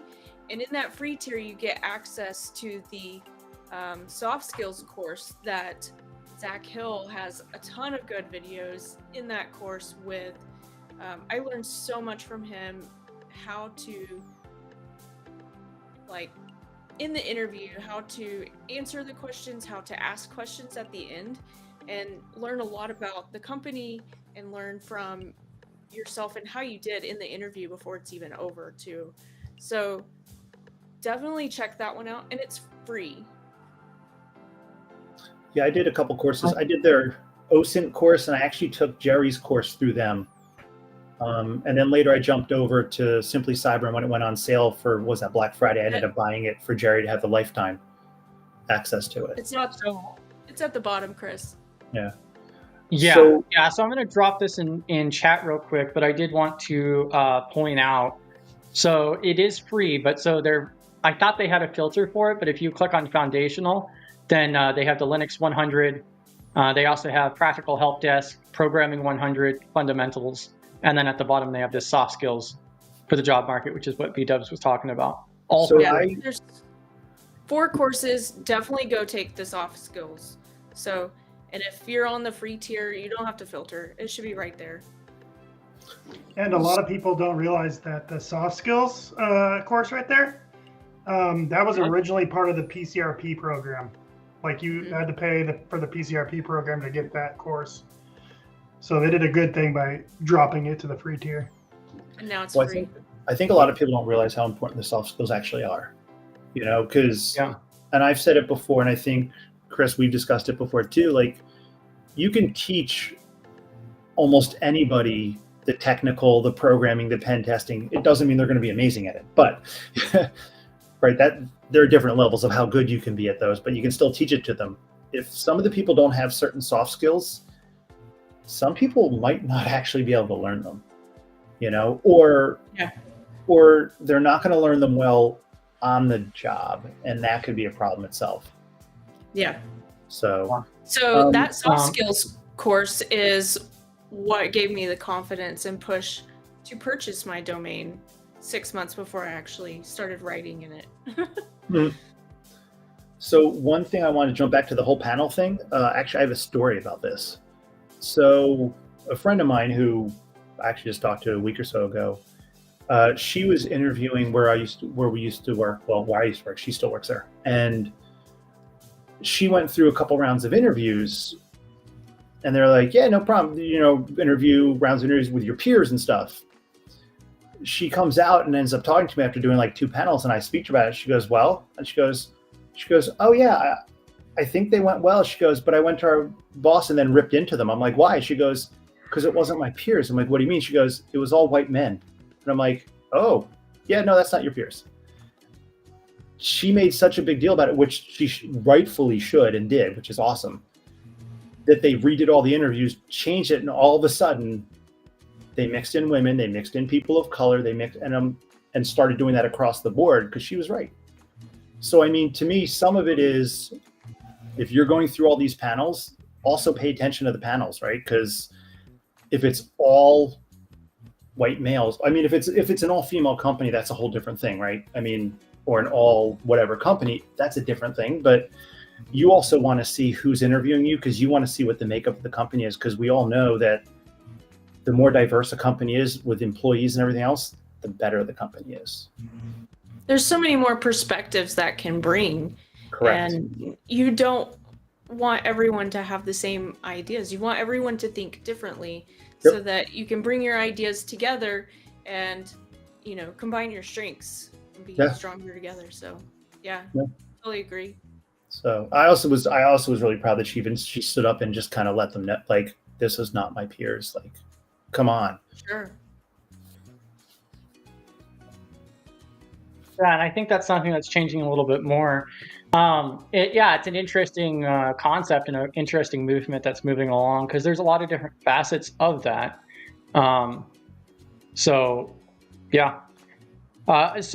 guys may be familiar with Cyber Jedi, and so part of the Meet the Community series that I've talked about in the past, I did do an interview with her for an example. She has a very interesting pathway into GRC. And so she moved from accounting and then got into auditing, just because she was like, "Oh, this is neat." No experience, had no idea what it was about. Does an absolutely amazing job, no certifications, got almost 100% based on her soft skills and her ability to just talk to anybody. And a great person. I'll go ahead and I could pull up her LinkedIn and drop that in chat.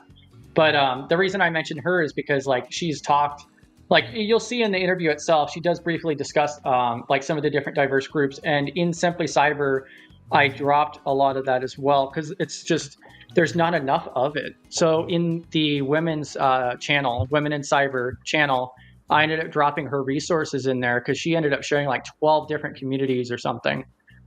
Let me go ahead and copy this over. Because not only does that apply to the interviewing process and in business like you're talking about, but also finding people too and networking.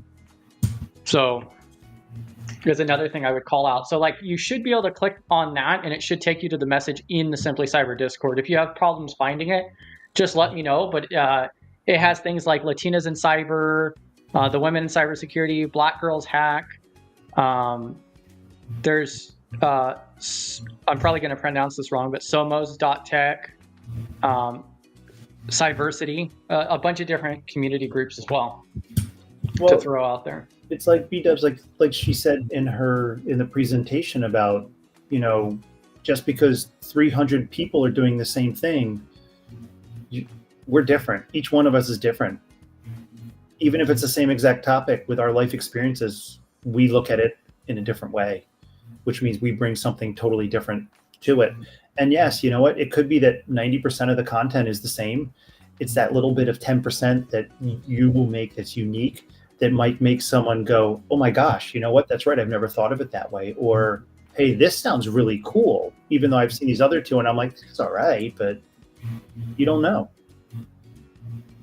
Yeah. And then also to pivot a little bit here, which is another sound effect that I want to do, is pivot. But I still got to get that soundboard working. So Jacob did end up sharing this when we were talking about like the MFA passwords, that kind of stuff too. Was there anything in particular you wanted to highlight on here? Yeah. So just that, seeing it, just adding numbers and characters doesn't necessarily increase the time it's going to take to crack a password. It's really about the length. The longer the password, the harder it is to crack. You could, if you scroll down a little bit more on it, if you have only numbers and it's 18 characters long, it's still going to take 8,000 years using a 3090 to crack that password. Yeah, which is also why those longer passwords actually matter. Yeah. Yeah. So that was all it was. And it was simply because the longer passwords are better. Well, I also... And another... Oh, no, go for it. Oh, I'm sorry. I was going to just add that also another thing that includes with this is the like making it randomized, because then you also have the different cracking software that goes off of like word lists and so forth. So, right? There's a question for you, Jacob, from Space Dagos. I would actually say length is more important than complexity. Hackers are looking for the easy win, and the easy win is shorter. Well, I think CISA recently, that was part of the reason for their changes too. I think they even came up with that they realized that the length actually makes more sense than complexity. Well, and they're saying to use passphrases as well. Yeah. So it's something you can remember, but it's not like it's only something you can remember. It's not something you can. It's not in a word list, right? So using passphrases. Trying to think of an example, but basically a sentence that you just make up, and then it's words. The quick brown fox together. jumped over the fence. Yeah. Yeah, but you also want to make sure it's not something that you use or say all the time. Oh yeah, no. You know, like I'm just putting that out there, but common. yeah. It needs to be random, but there's something to it that you can remember. Yeah. You know, whether that's the first letter of each word, and then that helps you remember the words, or whatever it is that means something to you. But I know when I worked the passphrases and longer length versus shorter in complexity. When I worked for a school district, they had a pen test and they cracked something like 85% of the network's passwords. So we had to increase the complexity and the length. And it was basic complexity, uppercase, lowercase, special character, and at least one number. And they told us to, they told the help desk when people called to change their passwords to help, they said, pick your favorite color and the name of your pet, and then put a number in there. Whoops. I was like, that's not going to help. You need to explain it better. So Yeah. I will say also, when it comes to doing passwords on all these websites, and you're doing it completely 100%, ignore the stupid line that says, this is fantastic or this is weak. I used to show people all the time. I'm like, all right, guys, you ready? And I would sit with the user and go, here you go. You ready? 8 characters. @BCD !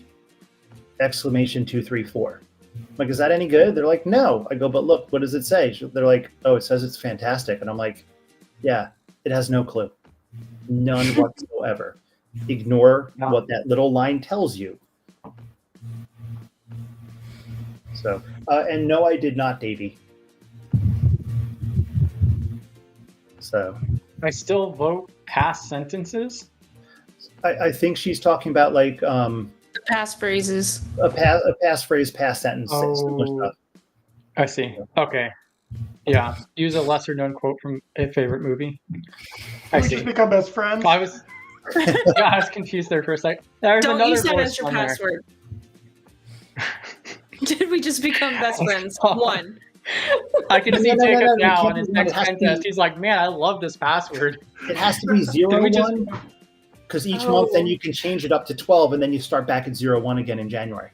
You have No, to do you're it. right. Yeah. Yeah, You're you have right. to do it. Yeah, it has to be done the right way. No, it's 0 and then exclamation point, and the next month is 0 @ Oh yeah, sorry. I feel like that's hard to, Exactly. like people aren't going to remember that. That's why you have to do the 0, 1. I actually worked at a place where, and I can't believe the guy wasn't fired for it. There was a sysadmin that they made them. It was at a hospital. They made them all change their passwords every 30 days, whatever. So he would change his password, and then he'd go into the system on the back end and change it back. I've also, as a sysadmin, I've seen, oh, you can't use the same password, whatever, 5 times or whatever. I've watched people change their password 6 times to get back to the one they wanted. Yeah, I've seen that happen before too. Yeah. Well, and someone did a meme somewhere. Maybe it was on the Simply Cyber one. Like you can't log in, your password's not right, and then you go to change it, and you put in the one that you think it is, and it goes, you can't use like your last password or word that you just used, and it's like, well, then why can't I log in? Like if you're telling me I can't use this one because I just used it, why aren't you letting me in? So we all have Space Taco's password now. Turkeys like to fly in Oh, winter for fun and giggles. There you go. Well, so that's nice, Better but change it. yeah, but to me, I would have to add at least a couple numbers in there and a couple symbols in there. That's just me personally. Fair enough. I would too. I would have a hard time not adding numbers and symbols. Yeah. Yeah, you got to be careful there, Payne, because now people like Jacob over here are going to go off and make a word list just off of D&D. Yes, If it doesn't already exist. Warhammer word list. Yeah, exactly. It'll probably be out and released tomorrow. Yeah, we're coming down to like our last 15 minutes or so. If you guys have any other questions or any other topics or anything like that you guys want to bring up, definitely do so. I did drop the stage link a moment ago. One of the other topics that I was going to do is, just since we have Jacob here already, try to take advantage of his time here, if you don't mind. So my understanding is, especially web app pen testing is such a common thing nowadays, especially in the red teaming realm, pen testing. I've asked this to a couple of people before too. What are your thoughts on like the OWASP top 10 or like the MITRE attack?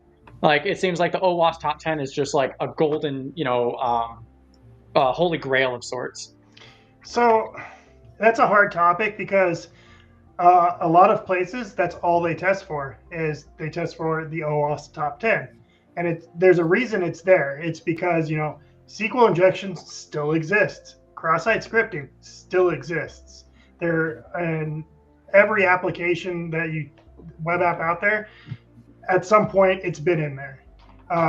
For example, I'll give you a little story. There's an app at my work that had been tested probably 50 times before I got hired. And then I get hired, I do this test, and I find SQL injection in it. Well, how did I find SQL injection if it's been tested 50 times? Yeah. I just tested differently. So the OWASP top 10 is going to be there, and I like how they can continuously update it to what's coming out, and I think that's important. And I don't really deal with MITRE framework that much, so.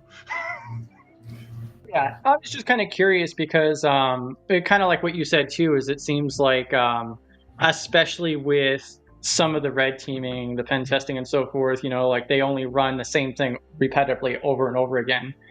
And that's kind of my thought process. Like, obviously I'm not a pen tester whatsoever, but you would think, changing things up, trying different perspectives. So it's like the whole thing on, oh, we're here to break in, knock, knock. Like, going off the same thing repetitively just seems like a bad idea. And I did drop the link to the OWASP top 10 as well. I'll pull it up, but just a warning, it's also not dark mode. So Space Tacos, hide that. So Hide my hide eyes. your eyes. So to me, like, and correct me if I'm wrong, Jacob, to me that falls under the silliness that a lot of companies do. Well, this is how we've always done it. And I think that's the biggest mistake. Honestly, And- even person can make, like, like, even if, like, I load the dishwasher this way and I've always done it that way. Well, that doesn't mean there's not a way that might be better. Like, and that's where I get with, like, and every pen tester is different in their methodology. So they may not have found SQL injection because they were only testing it on the inputs and weren't capturing a burp request and modifying it there. So for them, they could only put in 3 characters in that field, but in burp, I can put as many characters as I want and see what happens. And if you're only following the framework of the OWASP top 10 and not thinking outside the box even on that, you get issues where things exist and they shouldn't. well, I mean, come on, we all know that all the hackers and stuff, they only do stuff the OWASP way, and they don't ever, I mean, come on, like, there's no creativity, there's no thought. Well, and that's the reason why I bring it up, is because it seems like an actual common issue. I think PBO and I and a few other people talked about it at one of the meetings, because, like, I've seen a couple different companies be like, "Oh, we're good because we check everything against the OWASP top 10." Okay, but what else? Yeah, there's more stuff Please. than that. Like, Yeah. those are What just else do you top have? big ones. Like, Well, Yeah. and the threat actors are not going to sit there and look at the OWASP top 10 and go down the list. They're going to go in there and see what they can mess with and where's the weakness Where it at, takes them, yeah. you know? Yeah. I mean, And Yeah. I think I'm not one gonna of look the, at OWASP. I mean, even the most, like, successful bug bounty hunters and the most successful hackers that I've ever talked to in my life, they're really good at finding one thing. So if they do SQL injection and they do bug bounty, that is all they're doing. They're running every type of SQL injection finding method that they can on all the websites that they can, and then moving on. Same thing with hackers.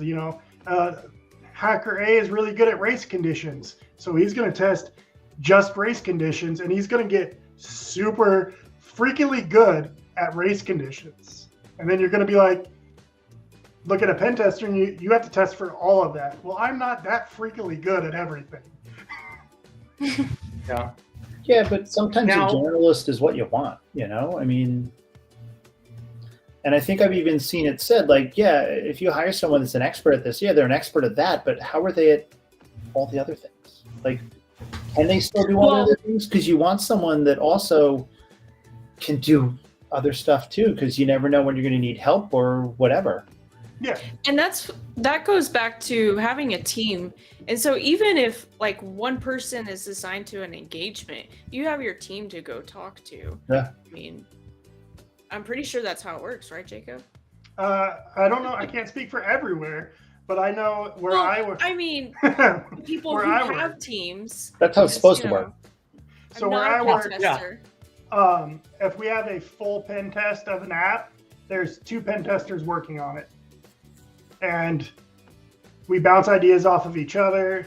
Hey, I found this. Can you do that? Can you replicate it? Kind of thing. But I've also interviewed and talked to other companies where it's one person per test, but they have access to the team. So if they run across something that they're like, hey, I think it's this, they know who in the team to go and hit and be like, hey, I think I have this. Can you come help me see if I can do it? And that's the dream team right there. Is you have experts at a bunch of stuff, but they're all generalists in general. That makes sense. Yeah, I and mean, also not just. I was going to just say, so not just for you, Jacob, but anybody. Also, how can we, in the GRC realm, improve to work better with the pen testing team as well? Because I feel like, at least with some of the different pen testers I've talked to, you guys are way more technical than the average GRC person, I would say. And then, like, I've heard about, like, just a book being thrown at you guys. Like, hey, this is what you guys need to do. And then, do you have, like, anything that you'd like to add to that? Or Yeah, I don't do well when you throw a book at me. I'm not going to read it. So if you throw me a book and say, these are all the governance risks and compliance you have to do, I'm just going to go, cool, you'll check that later. So I can actually speak to this because this is something I actually bring up in interviews. I'm done. It is because I am very technical. And honestly, every week I try to at least hit one of the anti-siphon things that goes on, whether it's the Wednesday or the Thursday. I sometimes try to hit both. And I've even said, look, I don't have the experience in GRC. I go, but I like to learn, and I will never be a pen tester. That's just not who I am. You know, no offense to like blue teams, red teams, and all of them. I go, I just know that's not who I am. I also know that if I tried to become one of them, I would probably end up as a black hat because I know who I am, and I cannot be trusted. No, seriously, I know I can't. Now I have to go back and cut the video again. Yeah, now I have to cut the video. No. I know what I would probably do, because if I'm given too much free time and I know what I'm doing, I probably would get in a little trouble here and there. Honestly, I probably would, which is also why I don't go near it. But I emphasize, look, having all that technical knowledge makes it easier, though, for me to go talk to a pen tester or talk to a programmer, even though I can't program for my life. I still know some of it, or enough of it to at least have a pretty basic-ish, decent chat with them that I know, yeah, you're not going to walk up to a pen tester and be like, here's all the stuff you have to do, because they're not going to read it. But I can also do a little technical talk, and I feel like it aids, it helps and it aids in the whole process. Yeah, and I bring that up because I've talked to people who do that, where they just like send a checklist of 800 controls. Hey, this is what we need to check for, and they're just left high and dry. So yeah, it's all about communication. Really, that's what it comes down to. Don't give them the book. Communicate with them. What are your expectations?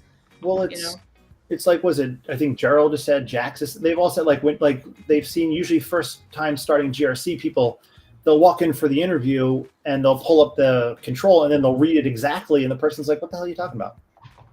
What does that mean? Coming up with their own question. Like you have to figure out, how do you phrase this control that it makes sense to a human being? So. Damn. It's like, being able to communicate with other teams and take that technical language and explain it to non-technical teams, and and vice versa, all about communication. That's why I'm working on mine. And it goes to the same thing in the pen tester world. If I break something and I know how to fix it, and I tell somebody, hey, this is how I broke it, this is how it needs to be fixed. Yeah. And then a developer comes back and goes, well, I can't fix it that way. Is there any other ways that you can fix it? I can say, to fix SQL injection, you need parameterized queries and sterilization. What does that even mean? It means that you can't put certain characters in the field, and that characters that are put in there that don't get processed by the database. Oh, okay. That's easy for a developer to understand. If I just say parameterized queries, they're just going to look at me like you guys are right now. Yeah. Well, just speak in their language. Dog. That's kind of also why I've actually mentioned to some people too, like I highly recommend, if you don't have any experience, try help desk. You learn very quickly how to talk to people that are not technical in any way. Technical things. You have to explain it to them so they understand it. Pet time. Sorry, I Mine's don't have not any pet. coming. Unless we count my kids, but they're sleeping, so. Oh, that one's really cute. My wife would steal that dog. Ooh. There's mine. Yeah, and see, like, my cat's like, what is happening? Those are not cats. Claws in the shoulder. She's always sleeping at my feet. Yeah, this cat will not leave me alone. During every single meeting, this cat's literally just rubbing up against my legs, trying to get attention. Space Talk is now all interested. The foosball. Yeah, so that's Weber. So we just have a cat, so him, and then we actually have 2 ferrets. So we had 4. We're down to 2 now, unfortunately. However, that's what we've gotten down to now. So the ferrets are really cute, though. Bearded dragon back there. That's what that I is. had a bearded dragon at one time, too. I love bearded dragons. Yeah. You can't see it, but it has a space background. My bearded dragon's upstairs. Mine's in here. It's nice and toasty in here, too. Too toasty. I've never showed them on stream, but this is my wife's little babies. So this is Trixie. She's about 3 years old or so. I just woke her up. But yeah, Explain that look. yeah, exactly. But yeah, she's really tiny. She's small, and then we have a big old boy too, which is the senior now. But they're cute. They're like weasels, really. That's really the best way to explain it. Extremely flexible, and they sleep like 20 hours out of the day. I'm apparently too old because when you say weasel, I just think of Pauly Shore. Sorry. Oh, my floofball is her name's Candy with a K.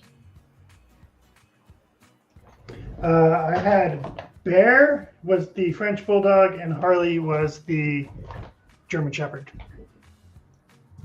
The dragon's name is Sunny. I guess this hand. We think she's a she. I see. Yeah, and smiles say that you're old enough to remember that too. yeah, and like ferrets are mean. So there's several interesting things around ferrets, like how they can break bone. Their bite is way stronger than you think. We had squirrels at one time too. Squirrel, oh my gosh. I highly do not recommend. Cute little things, but boy, do they bite hard. I actually started handling them with like really, really thick leather gloves because one ended up biting my wife actually, and I was like, nope, not going there. So yeah. Space Taco just made me sad. Oh yeah. Say. Do what? Again, I'm old, Chris, because you say squirrels and I think of Bob Ross. So I'm old. Sorry. Yeah, Richardson ground squirrels, and so they have the really not the bushy tail, is what we ended up taking in for a little while too. Somebody that we knew just couldn't take care of them anymore. We should have another segment of like, oh, show off your pets.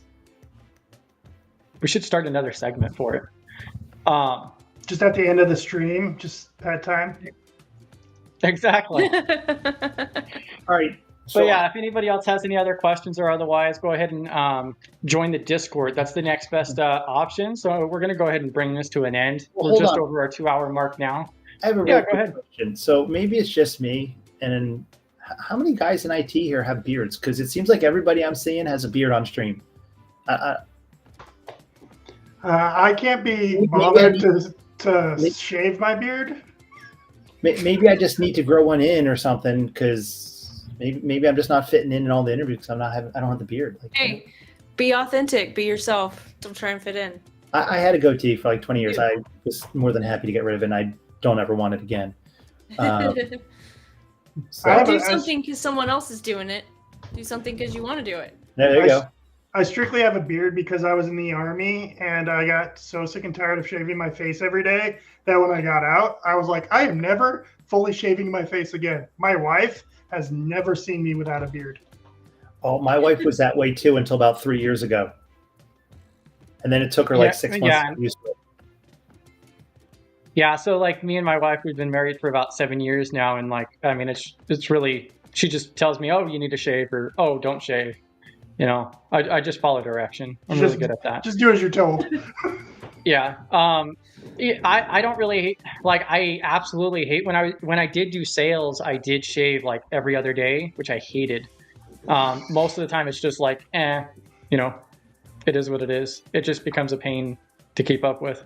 I was curious because I did it because it made me look like 20 years younger, but it does seem really common though. Yeah, I don't know. I'm just curious because, like I said, everybody I've run into, yeah. See, I had a goatee for like 20 years, just like Davey's saying. And see, I like the fact that he also mentions unless I'm interviewing, because I've also seen that we've talked about that actually before, like during our job readiness stream. Oh, should I shave my beard off or should I leave it, kind of thing. Is facial hair okay for the interview? The consensus was it depends. I think if it's clean cut. Cleaned up. Yeah, it depends. Like if you're working something, I assume maybe like military wise, and you know what the requirement's going to probably be, you have to like shave in a certain type of haircut. Maybe that's also not for contractors. Maybe that's not the job for you. If you if you don't want it, but you want to at least look groomed, and so whether that's combing your long beard or trimming up the edges or whatever it is. I don't know how to take care of beards, but I love the beard tips from B-dubs. As long as it looks good and clean, I always say 101 from B-dubs. Even in interviewing, as long as a person comes and they don't look like they're homeless, that's all that matters, because you can't judge them because you don't know what they have going on in their life. I literally go to the barber, and when she asks how to trim my beard, I say, make it look like I can afford a mortgage and I'm not homeless. Yeah. And I think it really does also depend on the company too, because some companies, especially in the GRC realm, it's a lot different. So, if you... It also depends if you're going to be customer facing or not. Mm-hmm. Yeah. Are you going to be seeing clients all day, or are you going to be just working with your team? That goes to the same kind of realm as like tattoos that aren't hideable. Like I have arm tattoos, and this one's going to be done soon, all the way down my arms. But I have them in such a way that I can cover them with a long sleeve shirt if I need to. Yeah, I knew the one place I worked at, the guy was like senior something or other doing purchasing and stuff. And I was chatting with him one time after a meeting, and he rolled up his sleeves, and I'm like, man, like full sleeves. But they stopped just so his long sleeves would cover them, because, it depends on what your job does. You might have to cover stuff up. Yeah, and also like Agent 57 on Twitch is saying, look fresh for the interview, anything dealing with public too. Yeah, same call out as like B-dubs was mentioning there. I mean, like me personally, like, honestly, like for the interviewing aspect, like I would probably say 8 out of 10 times I'm probably shaving for it, like just clean cut. Because also like the other perspective that I have is you don't know what their policies are. You don't know, like, unless you know more about the company. My perspective personally is like better safe than sorry, because unfortunately there's still a stigma, I would say, or otherwise in industry, especially on the GRC side, in business, for clean cut. I think there's a lot more people with beards, and they may be fine with it, but just to be on the safe side. Well, I know for the interviews I just did, the people were telling the placement place even told me, I'm like, business casual is fine, and I'm like, I'm sorry, I can't do that. I'm like, I won't be in a suit, I said, but I'm gonna still do a shirt and tie. I'm like, just because that's. Oh. I'm like, that's just. I'm like, thank you for letting me know I don't have to, but I'm like, so I think for one of them though, I still left on my donut suspenders, but The way that you started that, I thought you were going to say like, sorry, I can't do that. I'll be there in a Hawaiian t-shirt. Oh, yeah. That's what I thought you were going to go with. I was like, I've seen that before. Well, if it was like the Kool-Aid company or something, like the Kool-Aid man and stuff, you gotta. But yeah. Yeah. But yeah, I think it really it depends, like a lot of the different aspects. But yeah, so if you guys have any other questions, we are over that 2-hour mark. So we do try to keep it shorter. Otherwise, we'll keep going for like 4 hours. I mean, if you guys have the whole questions and whatnot, we could keep B-dubs on the line here. But otherwise, we could take it into Discord here. And we'll see you all next week on Thursday. We also have our Tuesday stream as well. And I want to thank everybody not only tuning in and joining us here, but also for our panel that came up on stage to contribute a little bit more as well. Agent 57, I used to have long hair actually down to my butt back in college, like all the way down to my butt. So I had to cut it when I ended up working in the food industry. My hair's actually longer than my wife's right now. It's only because I have a big head, though. Yeah, like my hair's a complete mess right now, but like I'm actually growing mine out so that way the wife can braid it again. So I'm at the age where I brush it in the morning Wife and then brush. it can do whatever it wants after that. I'm okay with it. I'm growing mine out too. Yeah, thanks. But yeah, thank you to everybody. And also, did you guys have anything that you guys want to mention before signing out? And yeah, thank you to each one of you guys. Yeah, I mean, thanks for coming. It's been a great time tonight. Yeah, and it was a great presentation again. So I Thank just you. wanted to say, yeah. That means a lot. Great, Yeah, great presentation. I only came here for B-dubs, and now I'm up here on the panel. So Well, I knew I was jumping on the panel because Chris had said he wishes more people would jump on the panel. So I'm like, whatever, I'll just jump on the panel. It's fine. Yeah, I definitely want everybody to feel comfortable to come up on stage. So like I had mentioned earlier, is we did transition over from like the Google Meet style to this format. So it is a lot different. You do have to click the link and, enable your microphone and so forth. But definitely a great space to ask questions. And I want everybody to know that you guys can come up and join the conversation directly outside of chat if you want to. And yeah, thank you again to everybody. Even if you're a first timer like Jacob, come up. Yeah, exactly. First timers are Perfect welcome. example. Well, and even if you don't have any IT experience, you still have experience of some kind that you can contribute something. So it's 100%. no, it doesn't matter. Even if you're a first timer and you have 0, you're just starting and trying to get into cybersecurity. Come on stage. Run out of your shadow. There you go. Step out of the shadow. Run out of the shadow. Run out of the shadow, per Chris. Yeah. Go change the name of the blog. I'll get my editor on that. Exactly. All right. It's been a great time. Thank you to everybody again. I'm going to go ahead and end the stream. I'll see you guys in Discord the rest of the week and catch you guys on Tuesday at 11 a.m. for the privacy stream that we have. And then also next week on Thursday. And yeah, catch you all outside. How about that?